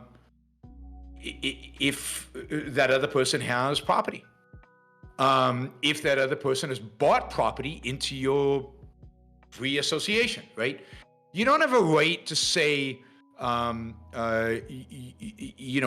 you have property in a particular place, we don't care about property rights anymore. You're excluded, right? So, so if an immigrant moves into your town, you have no right to exclude them. If I want to sell them my house. Now, if nobody in town wants to sell them the house, they can't move in. There's no way for them to live, right? But if one person wants them to be in the town by selling them the house, you have it's not democracy. You have no ability to exclude that person. So I don't believe in an ideal state that borders, other than screening at the border for, criminals and infectious diseases, that there's any limitation on immigration at the borders. Borders should be open. Immigrants should flow in and out pretty freely. In a state of war, you could imagine setting restrictions on the enemy, but that's a state of war. That's pretty unusual. Israel is in a state of war, so Israel is an unusual place. Israel's not America. America's not in a state of war. And the reason to exclude in Israel... Only. True. The reason to exclude in Israel is because Israel's in a state of war, and it could easily be destroyed by those who... by people moving in there who want to destroy the people who are already there. But in a free society, there's zero reason and excuse to limit immigration. Yeah, so that was the interesting crux, and I think he was talking about where we were talking about the immigration thing before, because for libertarians, we totally agree with the first half. The problem is that both Rothbard and Hoppe disagree because we don't have private borders, right? Like I totally. The whole point of borders is they're not private. Borders are what? Borders between different legal regimes. And those different legal regimes are defining different political entities. So right. For an anarcho-cap, there are no borders because you have different legal regimes on the same geographic area. I think that's an impossibility. I think it doesn't survive more than a day. But in a free world where you have competing political regimes, but they each have their own borders, right? Those borders are not private. There might be private property along the border, but for example, if I think we all agree that right-of-ways are legitimate laws. Laws that allow for right-of-way over private property in certain circumstances are legitimate. You can't buy easement rights. Yeah, you can't buy all the land around me and prevent me from leaving my home. That just doesn't make any sense, and there has to be a legal remedy for that. There has to be easement. There has to be some way for me to get out. Or common property association to determine private property, et cetera. But yeah. If you buy it all and it's really in your name, there has to be some legal remedy to allow me to escape. So let's say I live in the heartland and somebody owns the property along the border and somebody wants to get to my home because I invited them over, right? Mm-hmm. There has to be a way for them to get there, roads or whatever that are considered open for traffic and are not exclusionary. So no, immigration should be completely open, and anybody who excludes immigrants, like Hoppe or Rothbard, who want to exclude immigrants, is denying liberty and denying freedom. Well, no, Rothbard is all open borders. It's Hoppe, Hoppe is for closed borders and sponsorship. And the problem with both of them is that we don't have private borders, right? And we have a welfare state. So if we have open borders, then we're taxed and our money is taken and stolen to support individuals, and people are forcibly immigrated in to communities and places that they wouldn't necessarily want them because we have public property. But also if we have closed borders, people can't bring people in. So it's a violation of our rights either way. There's no violation of rights of immigrants coming in, right? Because the fact is that they don't live on public property. They have to rent or they have to buy. They actually get their own property in one way or another. So assuming they're not living in the park as homeless people, I think those are mostly Americans actually born. Yeah. No, I would mean the taxation that's used to fund the programs to support them. Taxed. And particularly if you made them legal, if you didn't have them illegal, they would be taxed even more, right? So they would be taxed. They'd be paying their own way. I resent welfare recipients who were born in America much more than I resent welfare recipients who happen to be immigrants. But, the ones who were born in America have no excuse. They were born in a country with opportunities. The people who come in from Guatemala, give them a break. But so I have, look, I don't believe in, given the welfare state and given the world we live in unlimited, completely open borders right now. I don't think it's politically feasible. But I do believe in massive immigration into the United States. I believe anybody who can find a job in the U.S. should automatically be allowed in. So, if you can make a living, therefore paying taxes and pay your own way, in a sense, by having a job, you should be allowed in with no restrictions. Well, that's basically Hoppe's point. Hoppe, he's like, we live in a political thing, so people should have to be sponsored in some regards so that we don't have to take care of them. A job could easily do that. I don't think a job has to be a sponsor. They don't have to take responsibility from it. It's just a job offer. If they get a letter with a job offer, I would put employment agencies all over the world and give the employment agencies the ability to give visas to anybody who they can match up with an employer. And it's a 5-year visa and whatever. But that's only a temporary solution. The ultimate solution is open borders. That is, there should be no restrictions on immigration. I'll stop being triggered and just say taxation is theft and It was dip like out. that in the 19th century, right? In the 19th century, there were basically open borders. You didn't need permission to come into the United States. You went through a health exam, but other than that, there was no restrictions. Interesting. Yeah, my ancestors came through Ellis Island and things like that. So basically tested to make sure they didn't have some infectious disease, and if they didn't have the infectious disease, on they went. They didn't need to be sponsored. They didn't need anything. Now, granted there wasn't a welfare state, but they were also not taxed. So today there's a welfare state, but the immigrants are going to be taxed, so they're going to pay their own way. All the data shows that immigrants contribute. This is a very collectivistic kind of argument, but they contribute more than they extract from the community, whatever the hell that means. All the empirical evidence shows that. So any argument that restricts immigration is usually an argument about culture. And so you brought up culture, and I haven't answered that. You have no right to your culture. There's no such thing as preserving culture. There's competition out there. If immigrants come and they change the culture, it means your culture wasn't that good. It didn't assimilate the immigrants. You got assimilated into their culture. So I am confident that a good liberty-oriented American culture will win out because it's good, and that the immigrants that come here will be absorbed by the American culture. But if it doesn't, then it means it was no good. Don't we believe in competition? So but the problem is we don't have competition because we have a state, and those people can be utilized to exert the monopoly on power and violence and force against us, and so we don't actually have a competition of culture because we have a state. Yeah, but we're always going to have a state. I know, counter to your beliefs, we're always going to have a state, and the question is, are they really being used to exert power against us? I don't think so. In that sense, we should want more illegal immigrants because illegal immigrants don't vote, so they can't be used to exert power against us. Presumably. Presumably. They pay less taxes. So I don't know. You get into all these collectivistic conundrums. But the point is that you cannot violate individual rights in the name of preserving a culture. Facts. I'll give you that. 100%. All right. From MRH Legacy, you mentioned Aristotle, but not Aquinas. What do you think of Aquinas?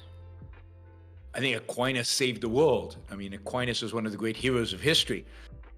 He's not a philosopher that I follow in terms of his prescriptions because he was religious and way too Catholic and spent way too much time on what I consider nonsense.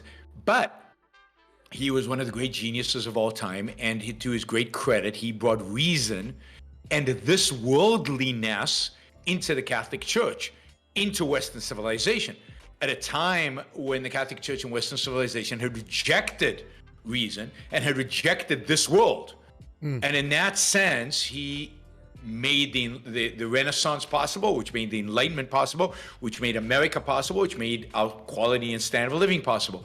So, I am very thankful to Aquinas, even though I don't follow his philosophy. Whereas Aristotle, you can really learn from Aristotle, philosophical principles. What Aquinas' great genius is to embrace Aristotle. Yeah. He embraced Aristotle in a world which was very anti-Aristotle, very anti-Aristotelian, very Neoplatonic, a world that had rejected much of Aristotle for hundreds of years. Okay. MRH is a little upset that that's the question I went with, even though we asked about 7. So his other question... Flag the question that he really wants you to Right? ask me. That's what I went ahead and did that. I took that initiative. So Good. here's his most important question for you. The important question. Yeah. Yes. So he says, objectivists hate Kant for what is interpreted as idealism and a denial of reality. Have you ever read Hoppe or Mises' realistic interpretations of Kant? I haven't read explicitly the interpretations of Kant. Obviously, both, particularly, and I've read Mises more than I've read Hoppe, and I don't like Hoppe, so I'm very unlikely to read more Hoppe. But I very much like Mises. Mises is definitely influenced by Kant, and he tries to connect Kant to reality, but I think they all fail, and they all have to fail because Kant is explicitly a rejection of our ability to comprehend reality. He separates human consciousness, he separates human reason from reality as it really, in quotes, is, right? And you could try all you want, you can pretend all you want, but you're not gonna turn the square into a circle. It just is not doable, because Kant is what he is. I agree. Mises' philosophy should fail because we should all be ANCAPs, unlike Mises. Mises great, Mises one of We his should great adopt his economic theory for sure. all the early Austrians are great because they're not ANCAPs. I mean, Menger, von Barwick, Mises, who laid the foundation for Austrian economics, who are the really great originators of Austrian economics, all believed in the necessity of a state. And they were right. They were wrong. All right. So now from Computer Carnage again, how would you define the concept of anarchism? One question. I want to define the concept of anarchism. Anarchism is a system where there is no monopoly over the use of force. And what happens in that space is, I guess, depends on the ideas of the people within that space. So anarchy is the absence of a monopoly over the use of force. Okay. I love your definition more than the fucking lefty anarchists. And much of human history, I would argue, has been in one way or another anarchist, and yeah. Okay, interesting.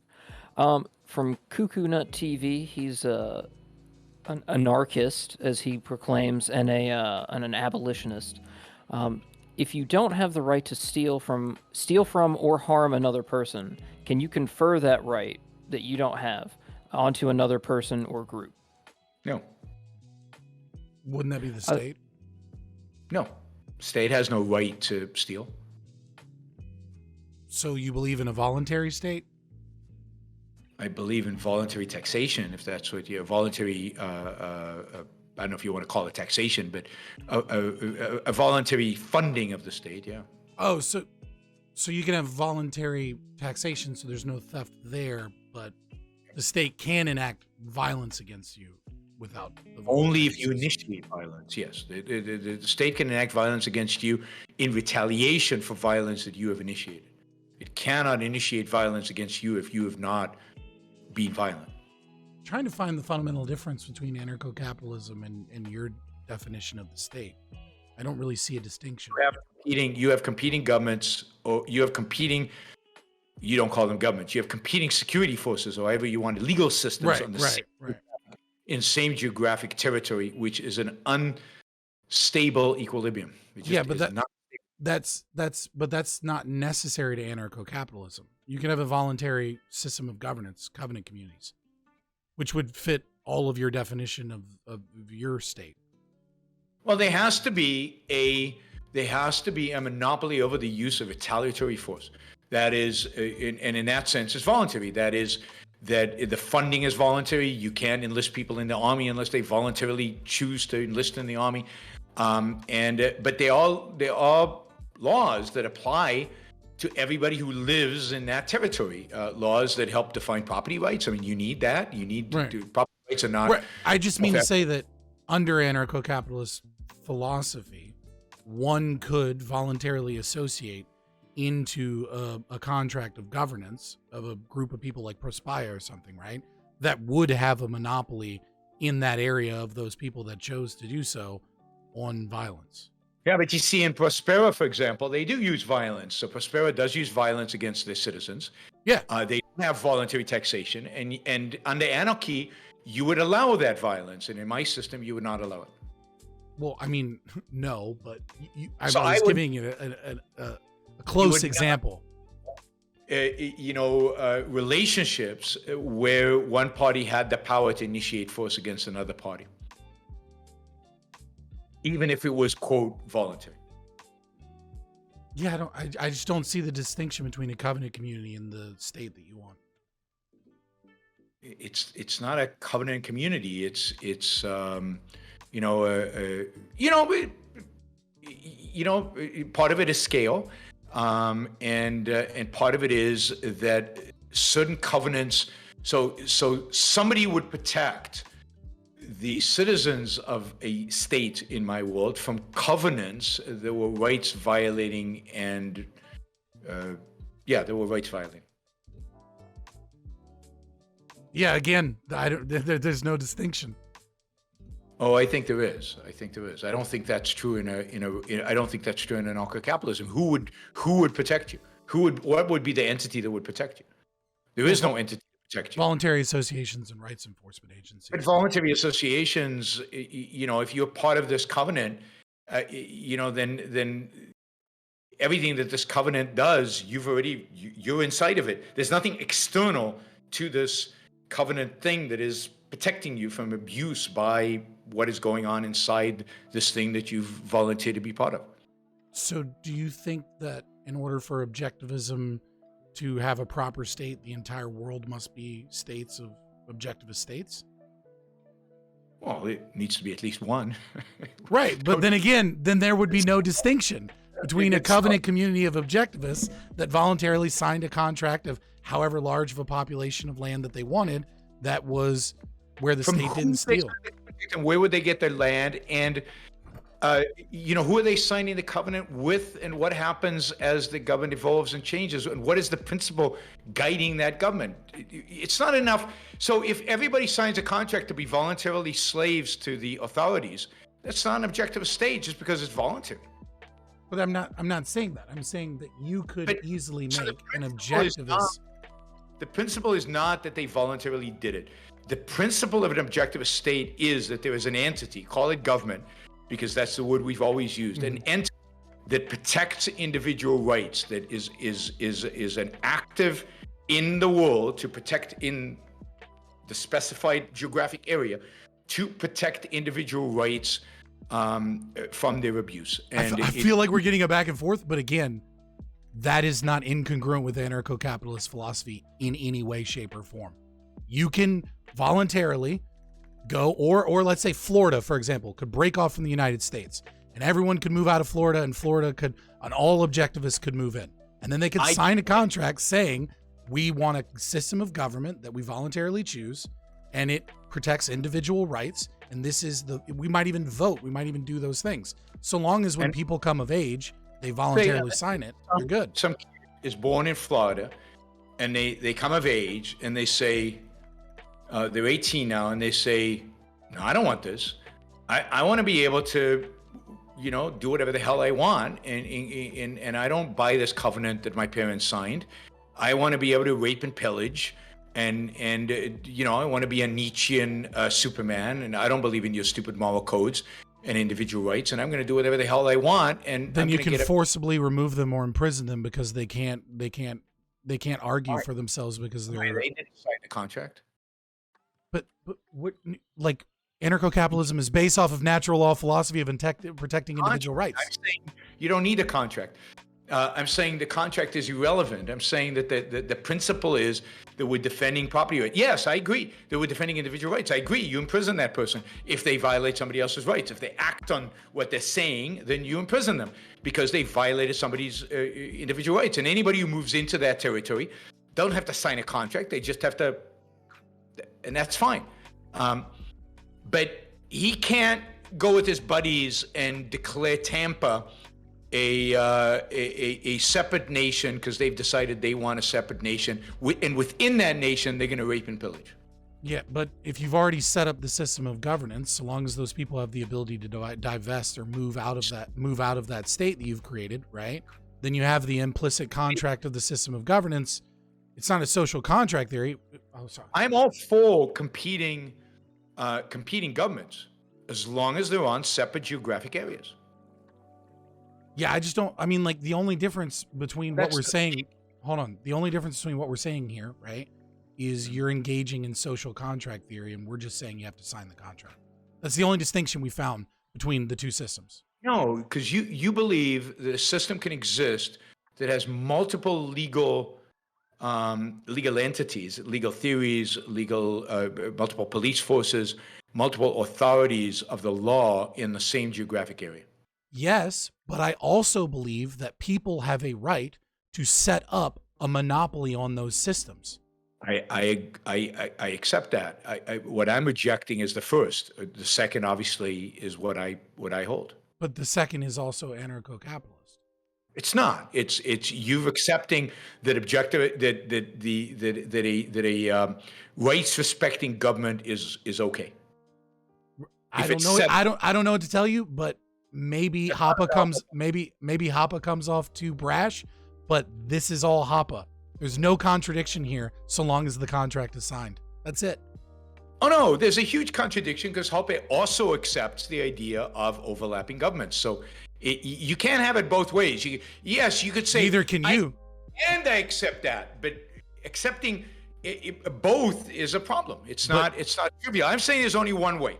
There's only one way to have a proper governance of a society, and that is a monopoly over the use of force that protects individual rights. That's the only way to set up a proper society. Anything else is a failure and is immoral and is bad. And Hoppe is saying, no, there are other ways to do it. And I'm saying, no, you're wrong, Hoppe. You are leading humanity towards destruction. But you already conceded earlier when you said that people do not have a right to maintain their culture. You already conceded by this idea that you don't have that. Like, if you want that marketplace of what that system of government should be monopolistically, then go ahead and do it. And if it's better, the world will become the objectivist world that you want, and it will not be incongruent with anarcho-capitalist philosophy in any way, shape, or form. Of course it will be, but that's not the point. I agree with you. Yeah. The whole point of objectivism, is to go and do it. Yeah. and then anarcho-capitalists will go and do their thing, and we'll see who wins. That's fine. All I'm saying is maybe try Hoppe again. Read him a little bit more, because the idea of a covenant community and the state that you want are different only in the aspect of a contract being signed. So awful. He is such a xenophobe and such a falsifier of history, and he's so, I mean, his adoration of the Middle Ages is so disgusting and so beneath contempt that nothing even of value that he says can override the fact that he is so medieval, and that wipes it out. It completely wipes it out.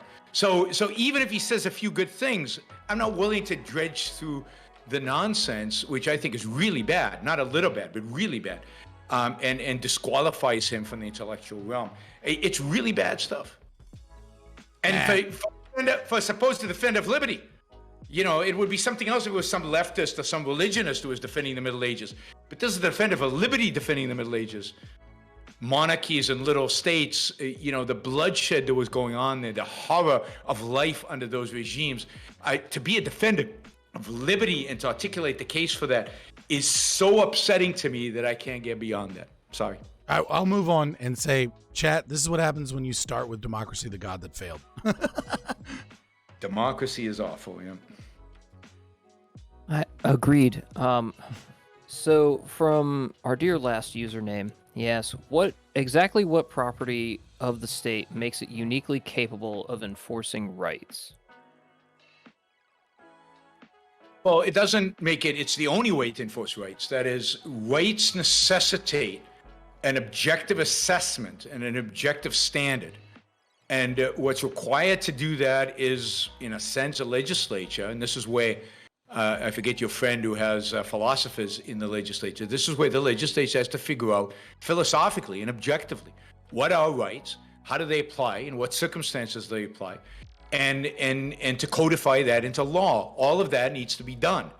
And that is a process that has to be done by a centralized authority. There's just no other way to do it. And that is what government is. Now, maybe we don't like the term government. I'm fine with changing it. I don't really care. I'm not attached to the term. But you need an institution. We need an institution that both helps define, articulate the cases, and turn into legislation the principle of individual rights, and then protects it. And there's no other way to do it. There's just no other way to do it other than having that kind of institution. Not everything is to the market. I mean, the market's a beautiful thing for many, many things, but not everything is dependent on the market. You know, scientific truth does not depend on the market. And the enforcement of the laws, the definition of the enforcement of laws based on the protection of individual rights is not a market phenomenon. It needs a different type of institution. And that institution happens to be called government. Okay. All right. So from, now we're in repeats. So Nasmer asked, you said that businesses show no inclination to be greedy. However, in the video games market, I consistently observe them push business practices that the customers consistently hate, and they only scale back to try the same unpopular tactics later in a boiling frog style analogy. The whole of the major businesses do this, and the smaller, quote, indie developers have to develop the trend to compete. Doesn't this suggest that businesses will overstep on the customer if not reined in? What's overstepping here? So businesses, I mean, listen to what you're saying, which is a contradiction, right? Businesses are doing things that are bad for customers because they're greedy. But doesn't it work the other way around? Isn't the way, if you're greedy, you want to make customers happy, you want them to spend lots of money with you, you want them to, isn't that what greed implies? So yes, there are bad businesses out there, particularly big businesses. It's hard to manage a big business. It's hard to figure out what customers want. It's hard to figure out what's good for the customers, what's bad for the customers. But companies that want to make a lot of money have to some extent, satisfy what their customers want over the long run. And if the big businesses are so bad and they treat their customers so badly, which I'm skeptical of, then why are you still using their product? Why are they still big? The reason they're still big. is because customers like them and are using their products. And there's no better alternative. If there was a better alternative, you would move, you would shift. The very fact that something's big means that customers like it, unless they have political power and they're excluding competition, which is, I don't think is the case in the gaming industry. So it is to a very minor degree. Yeah, I mean, there is some regulatory capture, but yes, but very limited. It's still a relatively free space.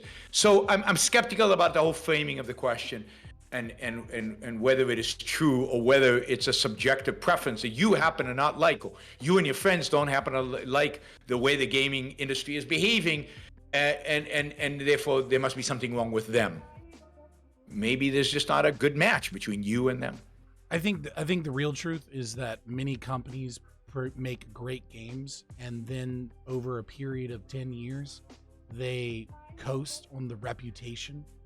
And so it takes, it's more of an information failure, where it takes a lot of people a while to realize that the games are so crappy. It's like superhero movies, right? It's like sequels. It's like a million other different things. And part of the reality is, look, partially, we have to realize we don't have capitalism.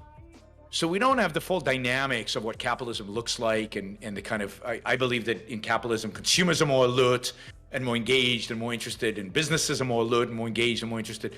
We have this mixed economy, which doesn't create the best behavior, neither on the consumer side or on the producer side. So I wouldn't extrapolate from the game industry to capitalism, into businessmen in an ideal context. But even here, I doubt that the business is as bad as you think they are. And I doubt, again, I think if they were, competition would wipe them out. All right. So from Rich Brilliant 99, they ask, what are your thoughts on Fauci and Collins working to discredit the Great Barrington Declaration from 2020? I mean, I'm not a fan of Fauci and Collins, and it doesn't surprise me that they have worked to discredit the declaration. The declaration was mostly a declaration aimed at, securing freedom of choice for people and allowing people to engage in their lives and to make choices and to make value assessments for themselves. Fauci and Collins are way too focused on central planning and the central authority and running our lives. Ultimately, they landed up supporting things like lockdowns and mandates, which I think are moral and wrong and disgraceful that the government ever got involved in those kind of things. So yeah, I mean, it's terrible and horrible, but not surprising, given that they're statists. They work for. I think it was obvious that they would do anything to discredit anything that went against the narrative they were pushing themselves. Yeah, and unfortunately, a lot of the narratives, there were alternatives to the narratives that the government was pushing were wacko. There definitely were some crazy ones. Medicine does not work. It just doesn't. The more people push it, the more wacko they become. The more wacko the whole thing becomes. But science is science. So just because the government says something doesn't make it wrong. But clearly they were trying to deny and reject the ability of people to make choices for themselves. All right. Finally, Wellspring has a question for you. This is the same Wellspring Con. If you want me to, I'll add you in a group with them. Super big fan. If you don't, I totally understand. But he's got a lot of cool projects. He's a genius. I'll just say that. Yeah, and anybody writing a constitution that's an ambitious project. That's great. He's actually I don't want to put words in his mouth, but he believes that objectivism is something that he's trying to sell to African people, as a black himself, and is thinking like this is something that is that he thinks is devoid in Africa is a poverty of philosophy, and he thinks it's a ripe area for we are actively philosophy. We're actively selling Ayn Rand books in Africa, so I'm completely supportive of that effort. Absolutely. Yeah, it's a cool constitution. You should check it out. Okay, I'm sorry, Wellspring. I'm just going to go with your first question because I ran out of time to get your opinion. So he asked, people like to say that Ayn Rand and Peikoff are mean-spirited people and that Rand got into conflict with people because of her own belligerence. What is your experience with Mr. Peikoff? Did you know Ayn Rand, or what stories have you heard about her character? Yeah, I never met Ayn Rand, so I don't have firsthand experience in that sense.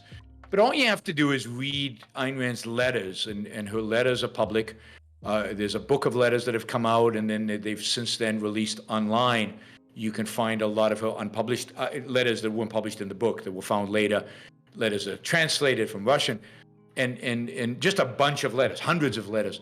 And what comes across when you read those letters is this, amazing benevolence, amazing patience, willingness to debate and discuss and explain, often to people who ask obnoxious, horrible, stupid questions that I would have no patience for. And she had this amazing patience. Now, it's true that in some settings, particularly in public speeches, she often came off as belligerent because she was such a genius. She often understood the premise behind the question without even the questioner knowing, right? She understood the philosophical premise driving it. And I think that, look, public speaking was not her forte. Her forte was writing. That she often came across as belligerent because she saw the real danger. She saw the real problem underneath it. So, all the stories I've heard about it is she was tough. If she thought she told you exactly what she thought. If she thought you were wrong, she let you know. If you disappointed her, she let you know. She could get angry. So she was Russian. Yeah. She was this genius who was often shocked and surprised that people weren't as smart as she was. They couldn't keep up. But she was also incredibly patient, spent hours and hours and hours with the students going through what you would consider dumb questions and explaining them. And I think Leonard is very much the same. I mean, he can be tough. He can be difficult. He can certainly be tough with people he thinks are undermining his life work, which is the philosophy. But he can also be, and is, unbelievably generous with his time. I was a student of his, and yeah, he would yell at me. If you can't handle somebody yelling at you, grow a backbone, get some self-esteem. Yes. He would yell. He'd often apologize afterwards for yelling or for getting angry, but he cared about ideas. What you got from him was this passion for getting at the truth.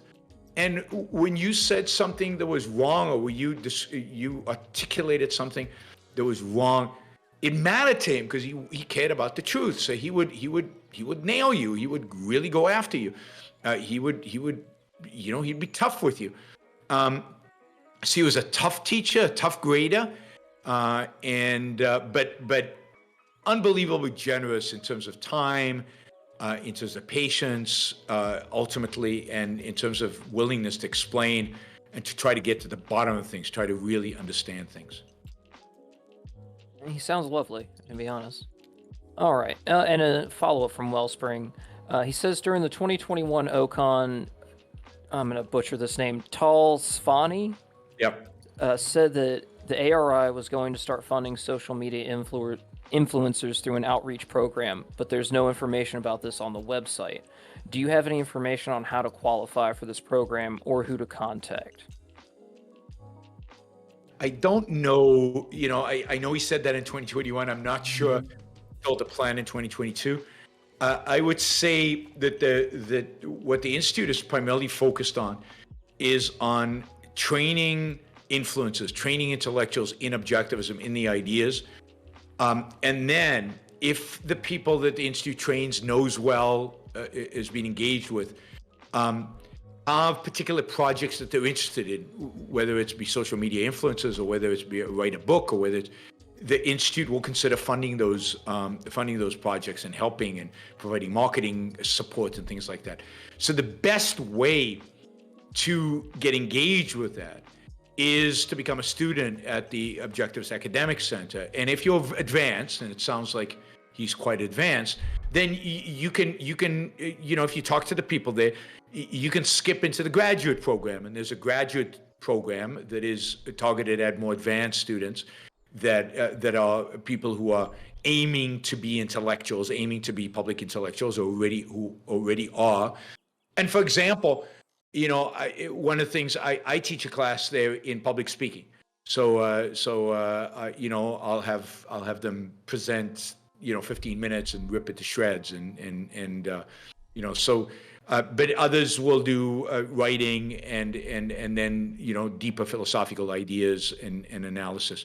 So I would suggest getting involved with the Einman Institute. Get the intellectuals at the Einman Institute to know who you are and know how much you know about objectivism. Study with them if you can.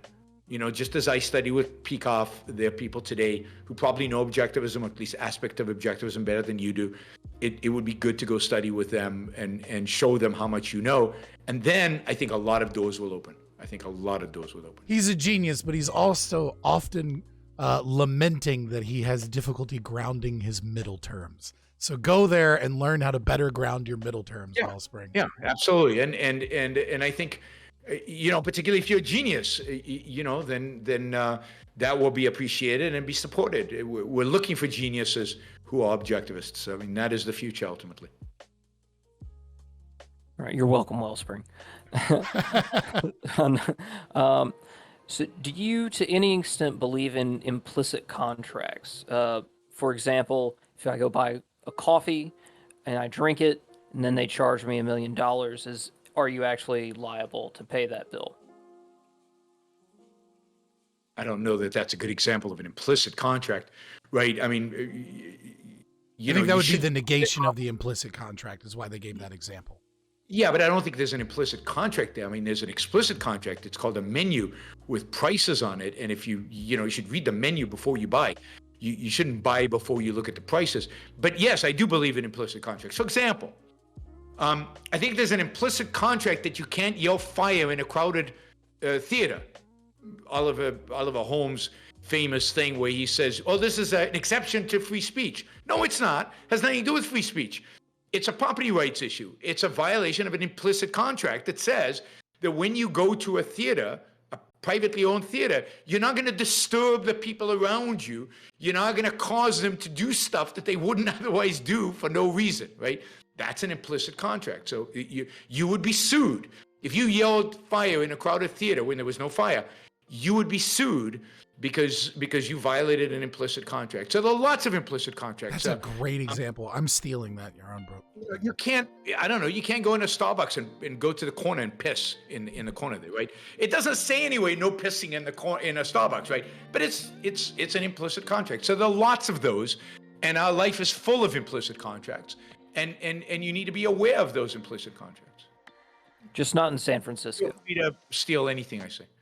I'm quite happy when people... Yeah, in San Francisco, there isn't an implicit contract about peeing or pooping in the corner of the Starbucks. And that's why San Francisco is an uncivilized place that's breaking down. Although, it's probably... Everything about San Francisco is exaggerated. How bad it is and how good it is all exaggerated. True.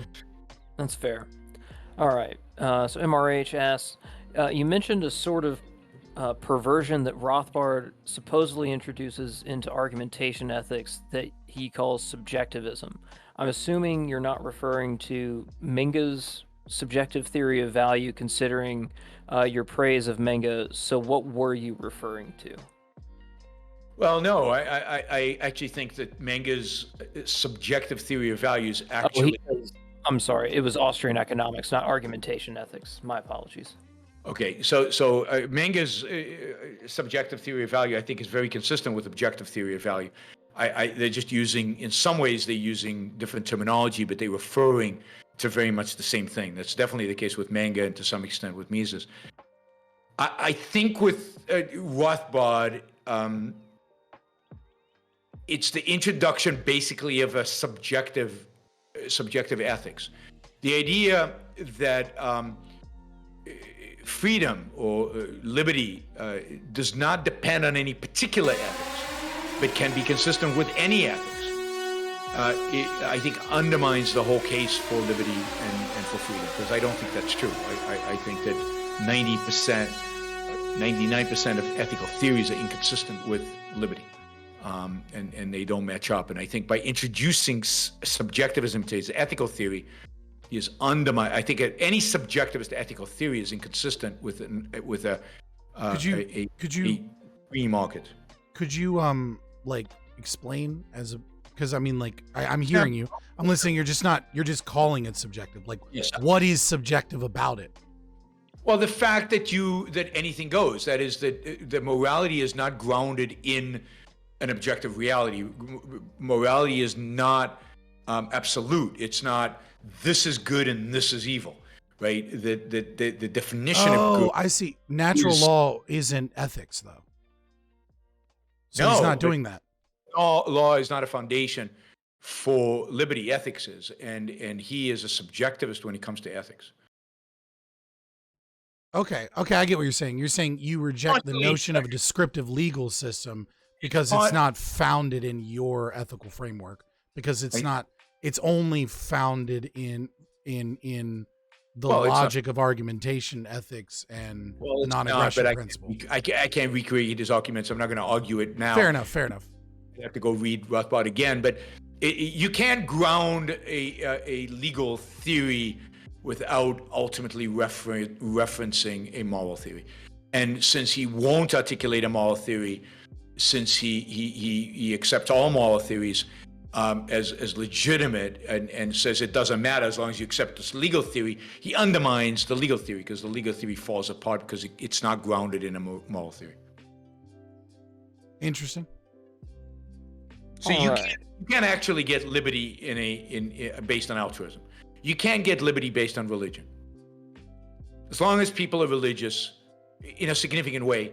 And this was the argument between him and Ayn Rand. Ultimately, it boiled down to this. I mean, everybody makes it out to be a personal issue because that's what Rothbard wanted it to describe it.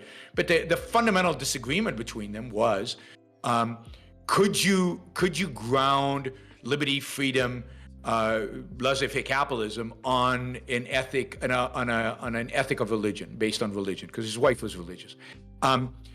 And Rand said no, and he said yes, and Rand said, well, that's not objectivism, and he said, okay, goodbye. So it was about a particular idea. It wasn't just a personality clash. And indeed, based Rothbard.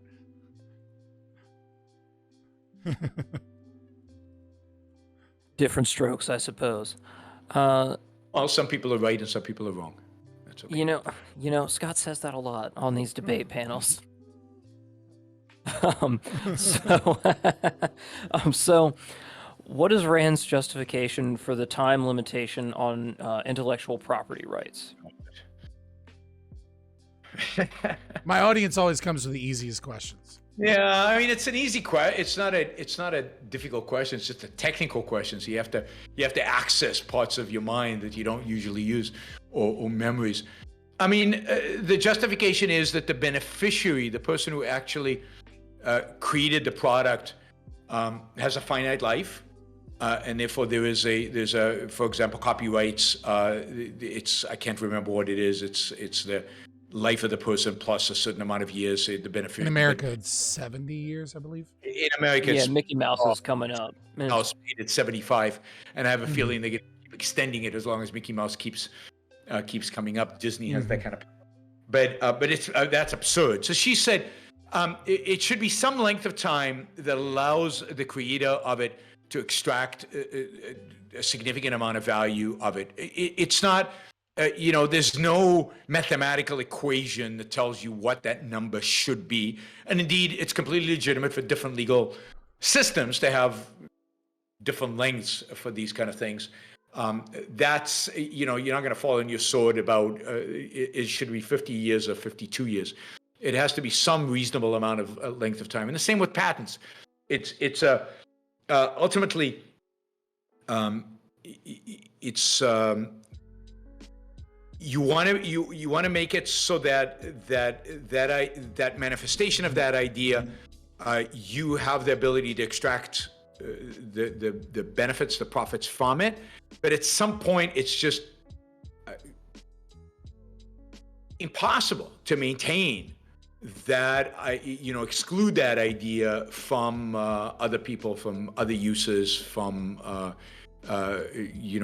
beyond that. So again, whether that is 10 years, whether it's 15 years, whether it should be different for pharmaceuticals or for tech, I don't know. Those are technical questions that somebody who studies this should really think through. Yeah, the ANCAP, as ANCAPs, because there isn't an objective way to measure it, we tend to dismiss it because it can't be grounded. Well, you tend to dismiss it not because of that, but that's about I've heard from anarcho-caps is that if I could find a way to give you a particular number, that wouldn't convince you. It's the fact that what I've heard, right? I mean, I'm listening. That it's not scarce. Yeah, right? That's fair enough. That's probably the more traditional argument, is that it's not scarce because because it can be replicated at no cost. Yeah. But I don't think scarcity is important one way or the other. For anything, I don't think scarcity is an important concept in economics or anywhere else. And I don't think scarcity comes up much in Austrian economics. I'm just not trying to turn a Q&A into another debate. I know. But yeah, Ayn Rand was definitely a supporter of intellectual property rights. Yeah, for sure, without a doubt. Anyone that doubts that is wrong. Yep. And by the way, if you're interested in that, for the questioner, you should follow the work of Adam Mossoff, who's a law professor at George Mason University, and who does a lot of work, whose specialization is intellectual property rights. Good school. Beautiful school, by the way. He's an objectivist. All right. If all land has been privatized, where would you deport someone without property off of your own property? Wouldn't you be forced to deport them to someone else's property at that point? All right, so somebody trespasses onto your property. You want to kick them out, but there's no way to put them because they own nothing. They have nothing, so they can't go to a hotel. They can't go anywhere. Nobody else wants them. I